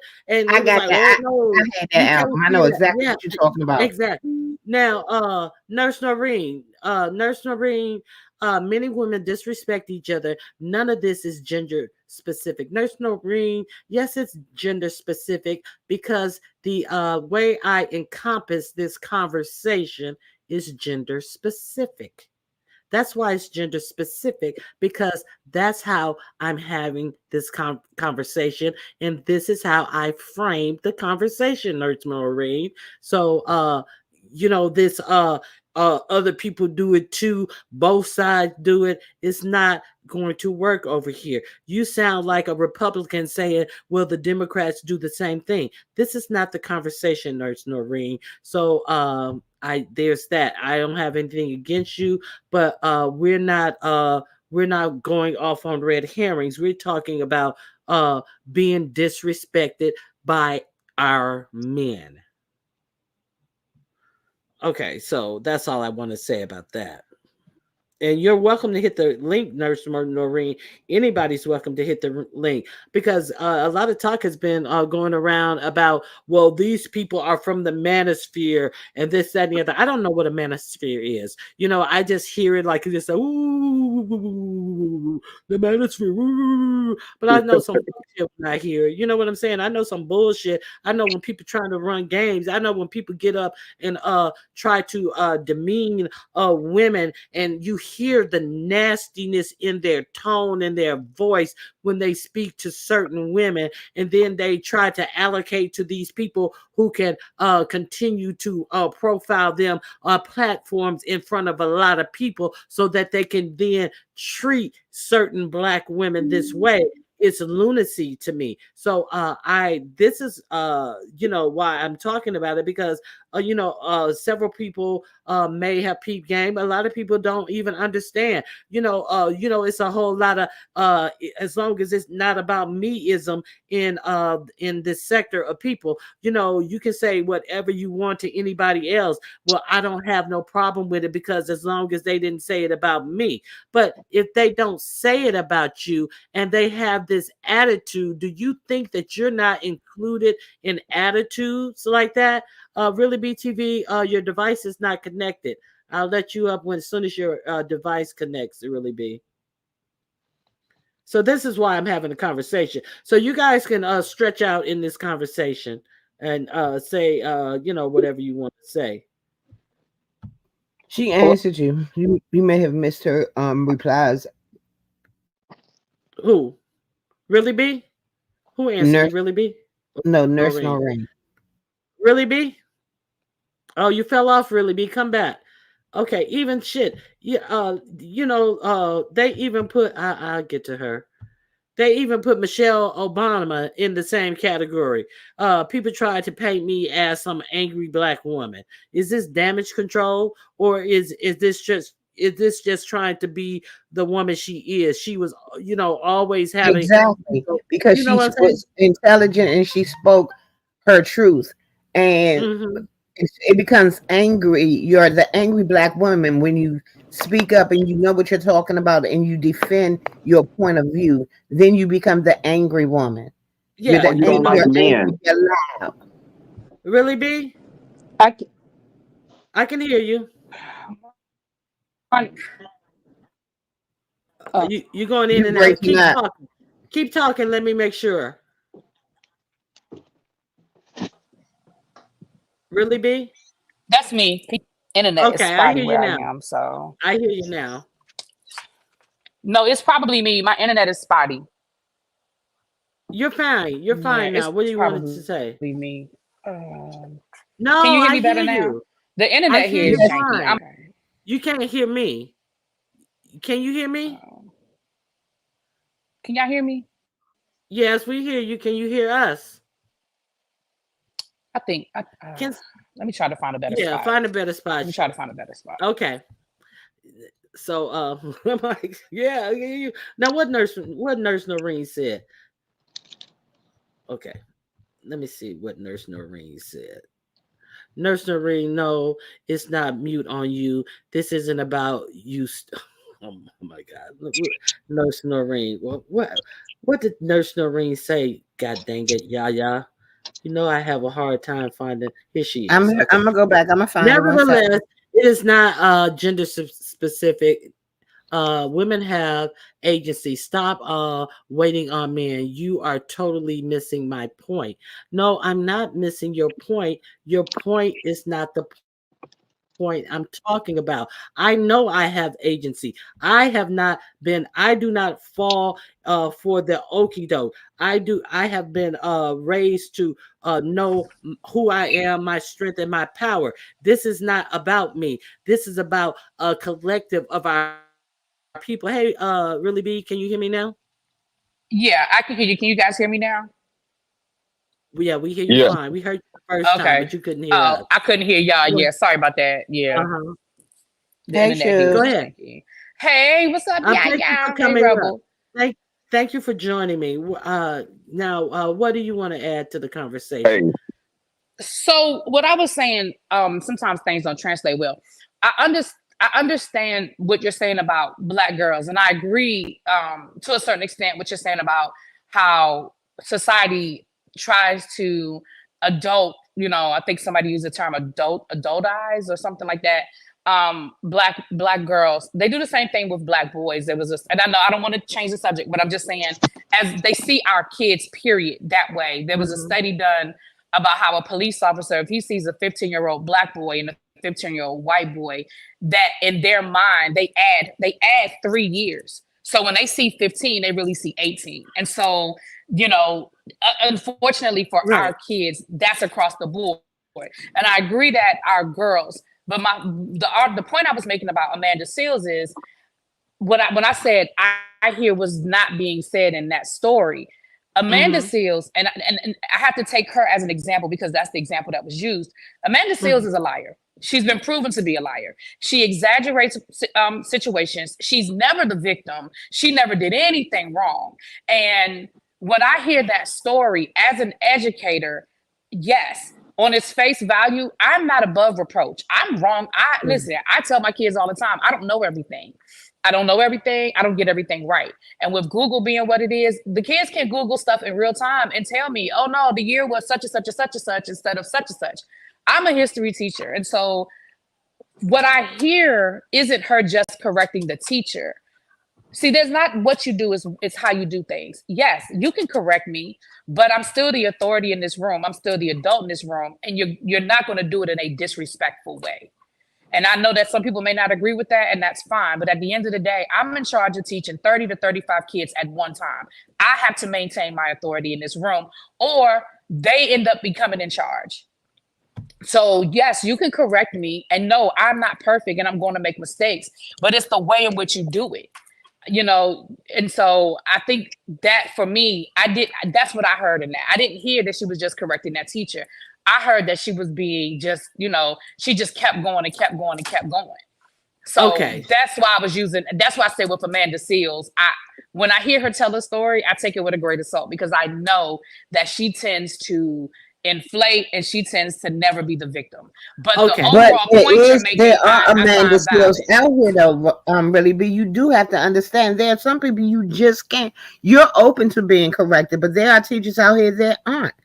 Yeah, one second. Right. Hold your thought, y'all, please, because we know that there were some things that she said in that interview which were proven to be not true. I understand I understand that you are an educator and stuff, but I don't want you to get stuck in the minutia of who she is and all this. I just wanted to play what happened in the story and a black man's response to that. Now, we don't know this story to be untrue. We know that she was not medically diagnosed by a doctor to have autism. I understand that she's a lot of people can't work with her in Hollywood, but that does not negate this story that we don't have any evidence to be untrue, and No, how I this black understand that. man Yeah, responded I to it. understand that. Yeah. That's the only context that I played this in, because I was talking about this Georgetown University of the adultification of black girls. Now, they also studied how black boys are affected, but this was this was specifically aimed at girls. That's why I'm not talking about boys. So it's kind of tight, but I understand exactly what you're saying too. Y'all go ahead. We got to understand that teachers, you was going to say teachers are what? Some teachers. I'm sorry. I was saying some teachers aren't open to criticism or to be corrected. My son had a teacher, and this was a black woman, but she felt that my son, um, even though he raised his hand and corrected her about something, she felt that he should have waited till after the class and then tell her what he thought was wrong.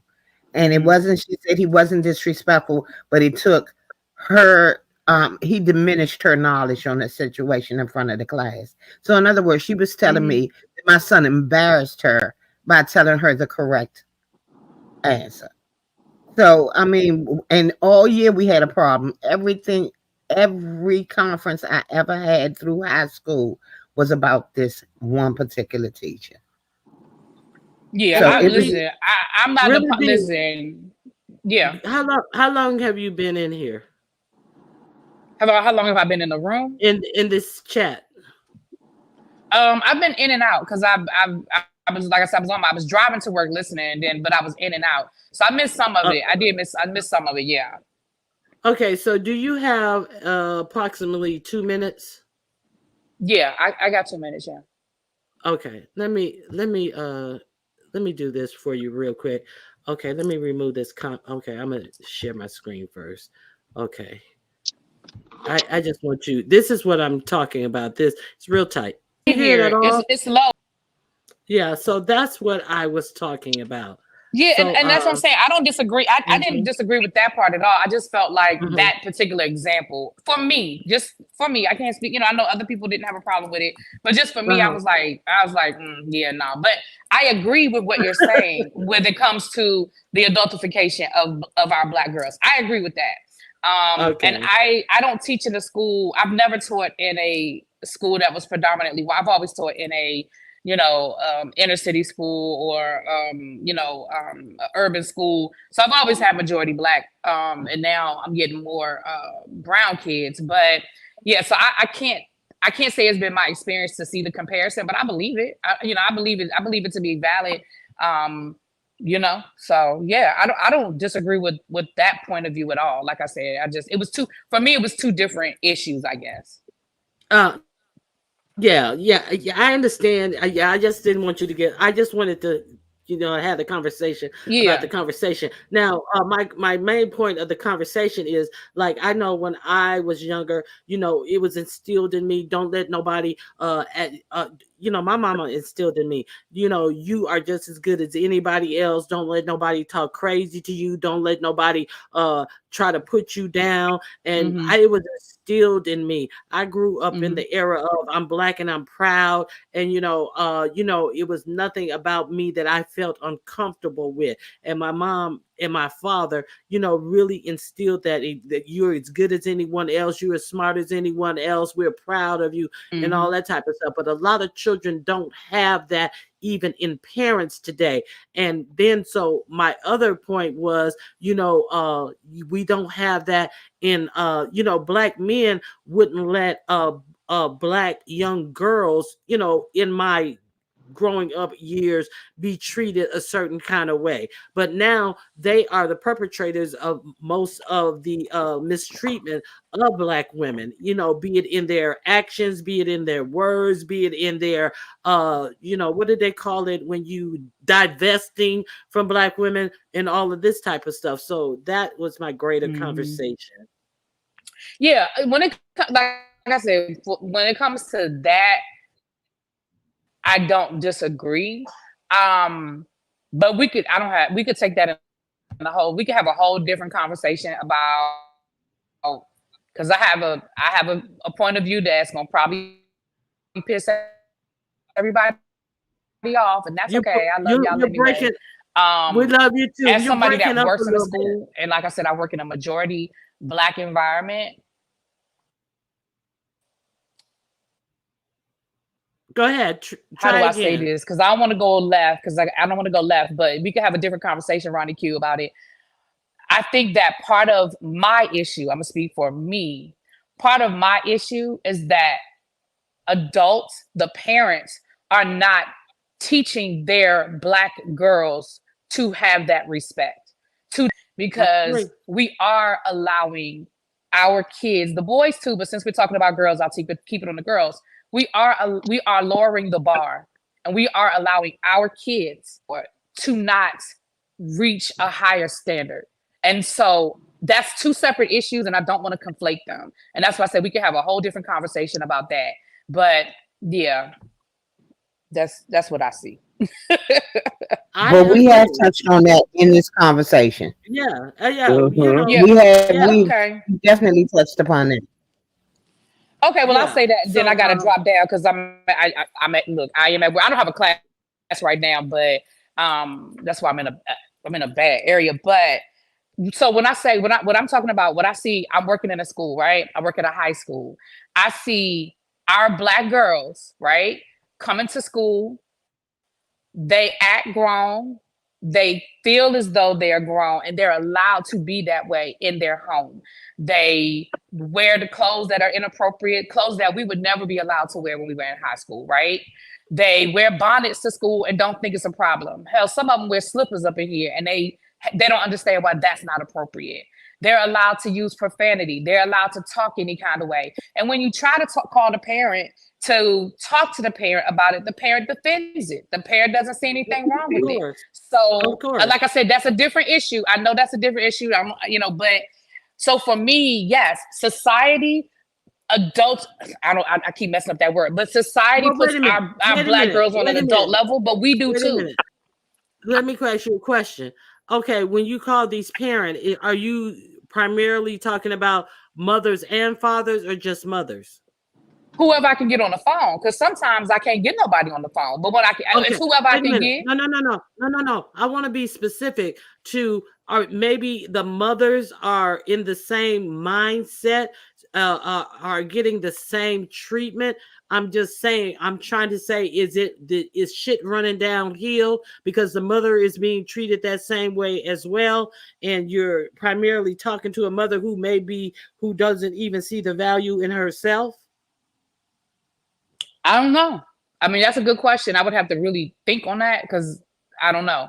I mean, of course, generally speaking, I talk to the mother more than I talk to a father. So I guess I could say that, so yeah. Yeah, I understand. I definitely, I know that, the kids can't just make uniform decisions and walk out the house without it being okay. They leave the house like that. Yeah, they leave. I mean, these kids, when we were kids, see, here's the thing. When people say, oh, well, I let my kids do such and such because I'd rather them do it in front of me than do it behind my back. But the point of that is, for me, is when a person knows they're doing something wrong, then they may sneak and do it behind your back. But the understanding is that what I'm doing is wrong and there's a consequence if I get caught.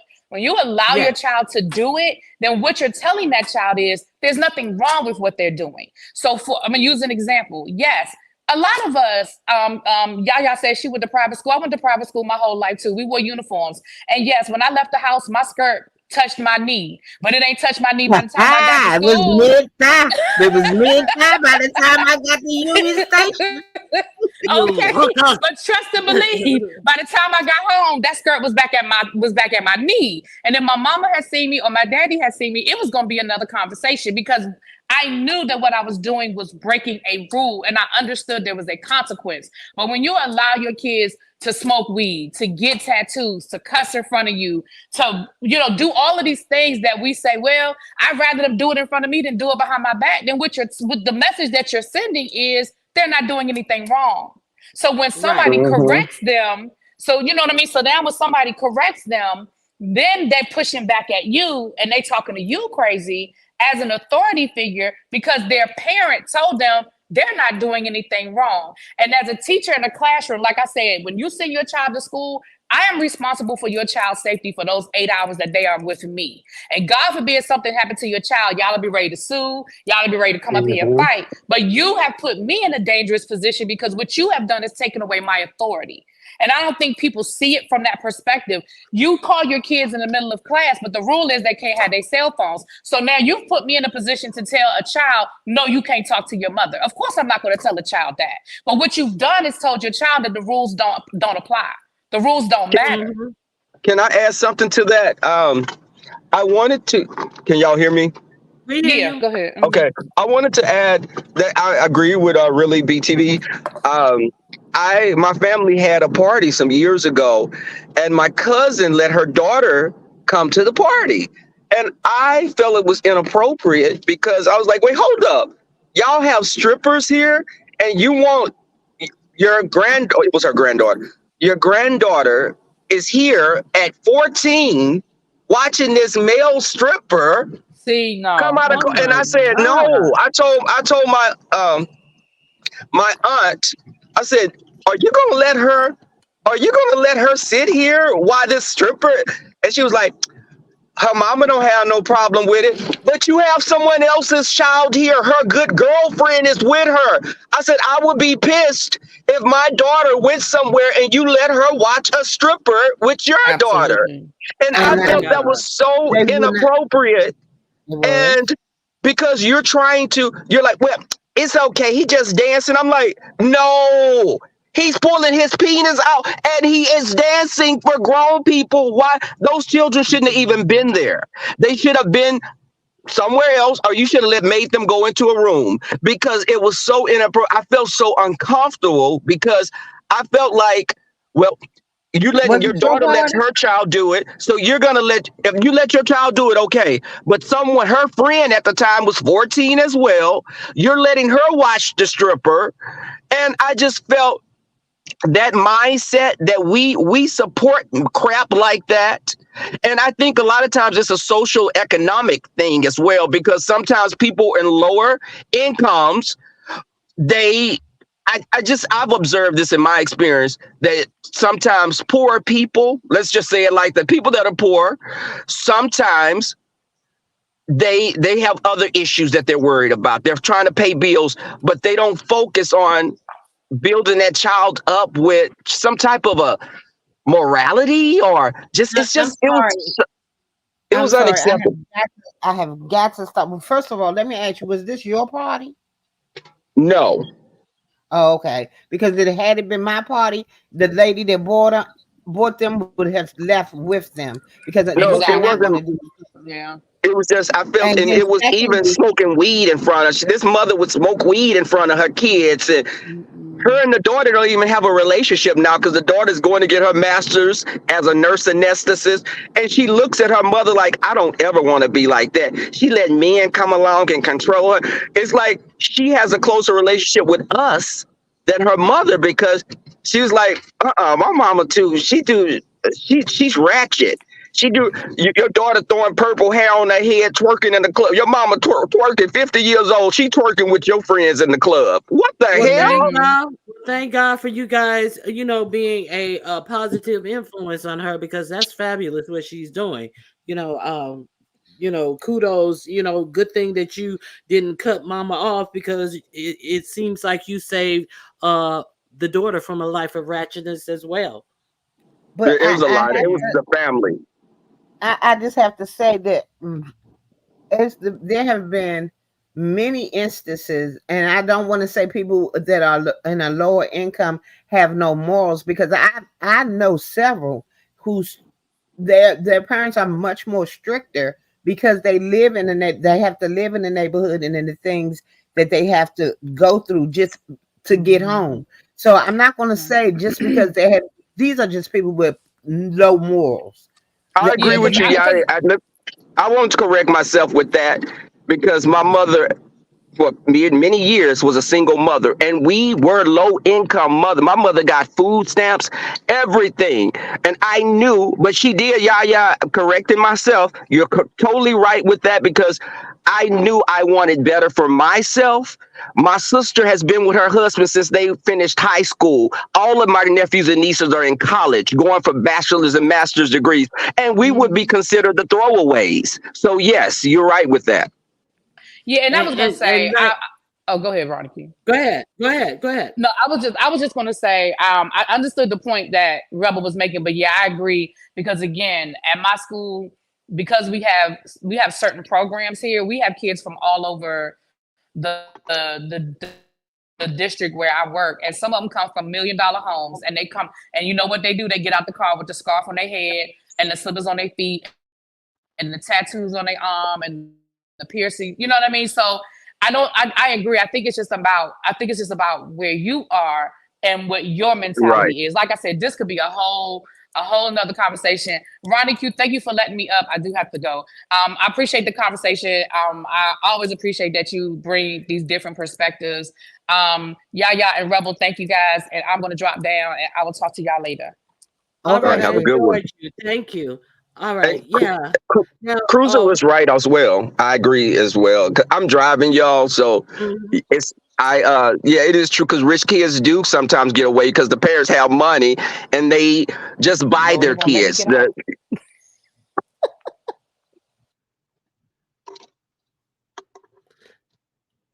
What'd you say, Yaya? That That wasn't was me. really BTV. She was But trying to you might be, leave. and she Oh, she couldn't get don't know out. how to get out. Okay, I'll She drop can't. you down, really, B. Okay, okay. Yeah, you're right. Some rich parents, like, look at that dude, look at that young kid who his parents had him living in his own house, and he used to party and stuff, and he got into his pickup truck, and he was had people in the back bed of the truck, and he was speeding like a fool on his way to the liquor store. Flipped his truck, and I think unalived 3 or 4 of his friends in the truck, and then they got him out on bail, and then he was caught drunk again, and they gave him juvenile time for this. He unalived all these people, and they had money, and and they were upset about it. Like the parents and stuff were who of the kids who had passed away were like up in arms about it. But we hear about people getting away with things, these rich kids getting away with things all the time. So I agree with that. Now the good point that Miss Cruiser and Miss Hummingbird made was, like, sometimes they don't even bother to parent their kid. Like, the most parenting they get is from school or from their nanny or caretaker or whoever's taking care of them. They don't even get involved with their kids. It's a universal type thing. I understand that.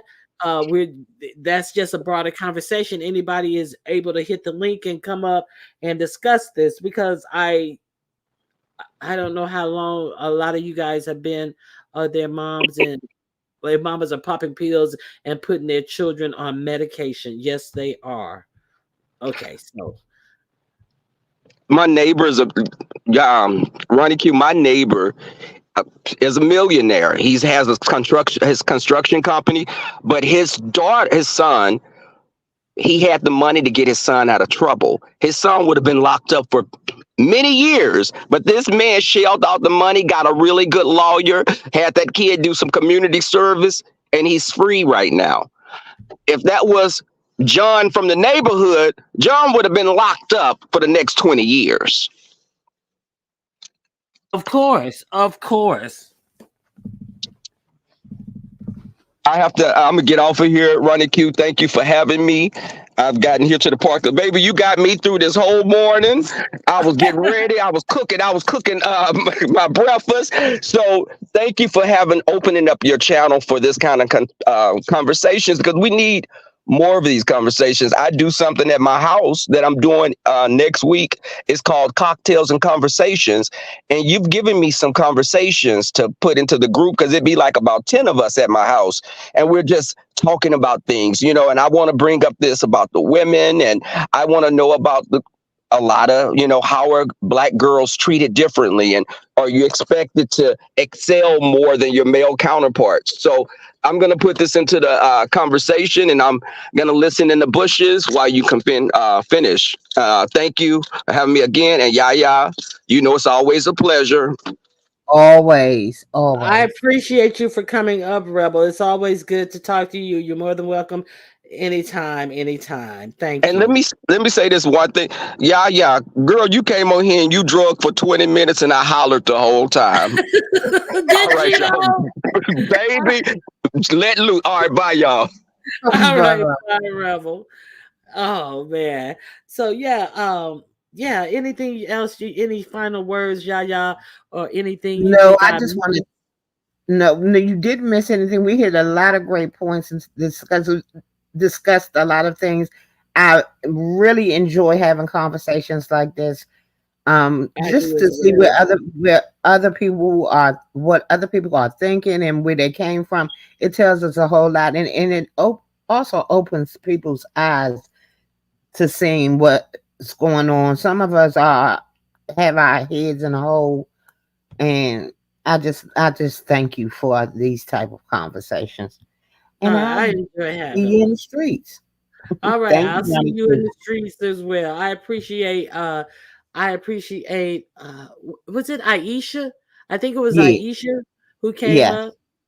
Yaya, Rebel Sun, Really BTV, and it was one more person who came up.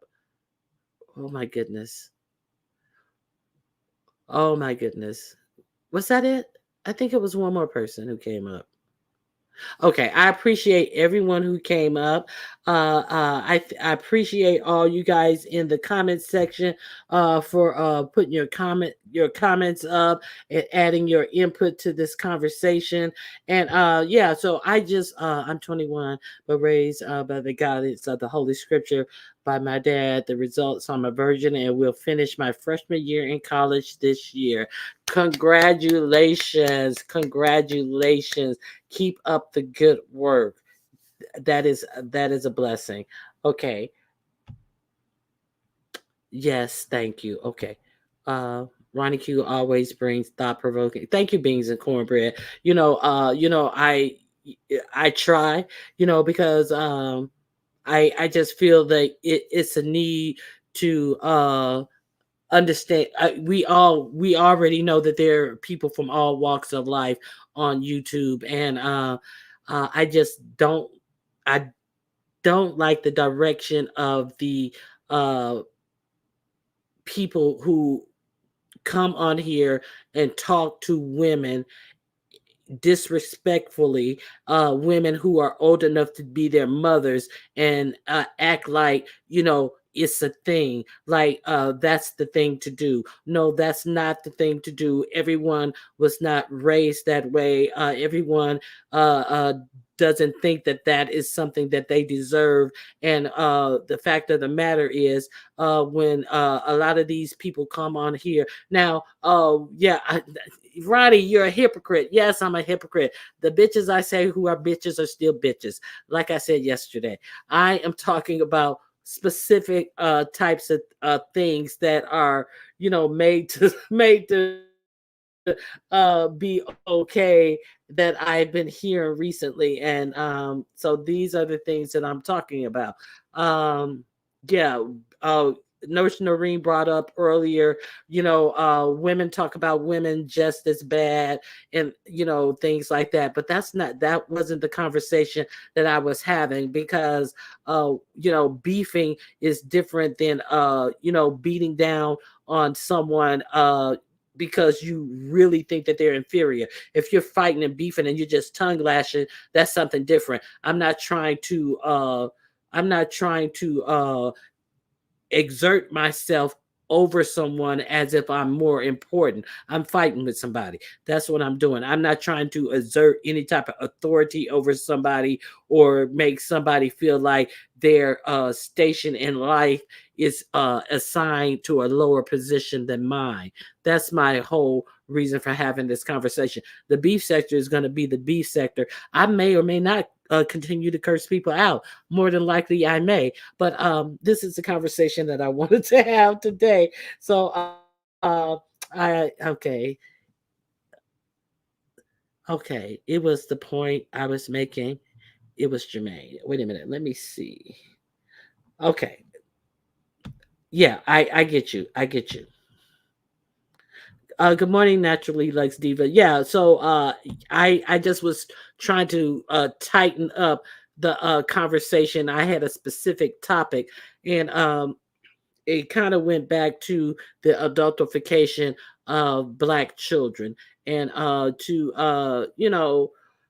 if you guys are raising some black girls, you may want to have some conversations with them, check on them, check on how they're being treated in school, look for any microaggressions that may be you know coming up, your child may be coming up against in their school.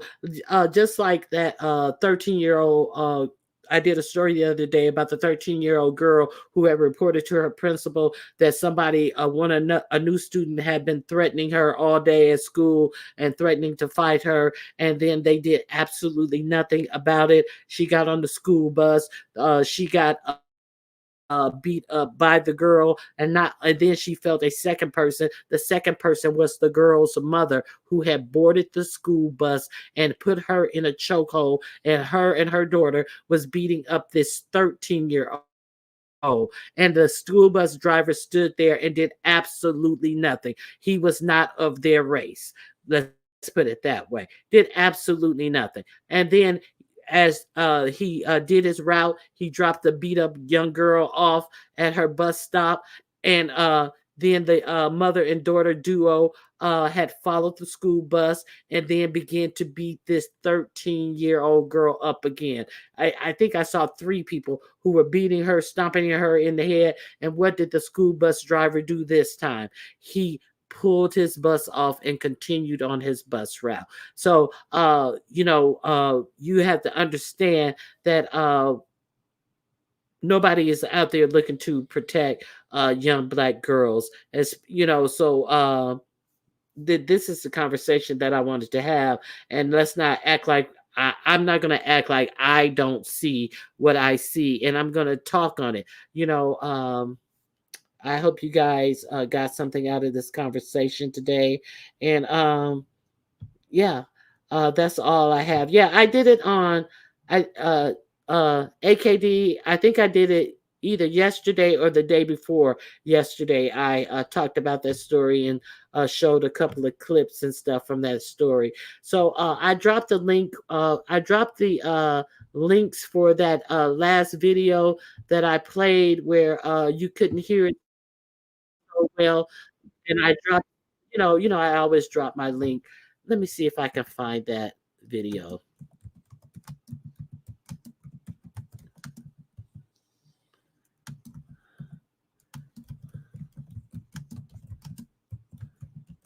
Let me see if I can find that video again. Uh, 1 second, and I'm gonna let you guys go, just in case any of you guys missed that. I'll drop the link for you. I won't play it. I'll just drop the link and let you catch it yourself. Okay.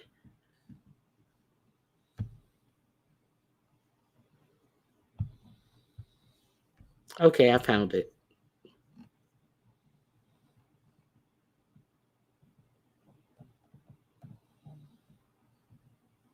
Did I find it?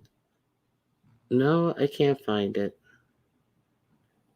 I'm sorry. Oh, here it is. I got it.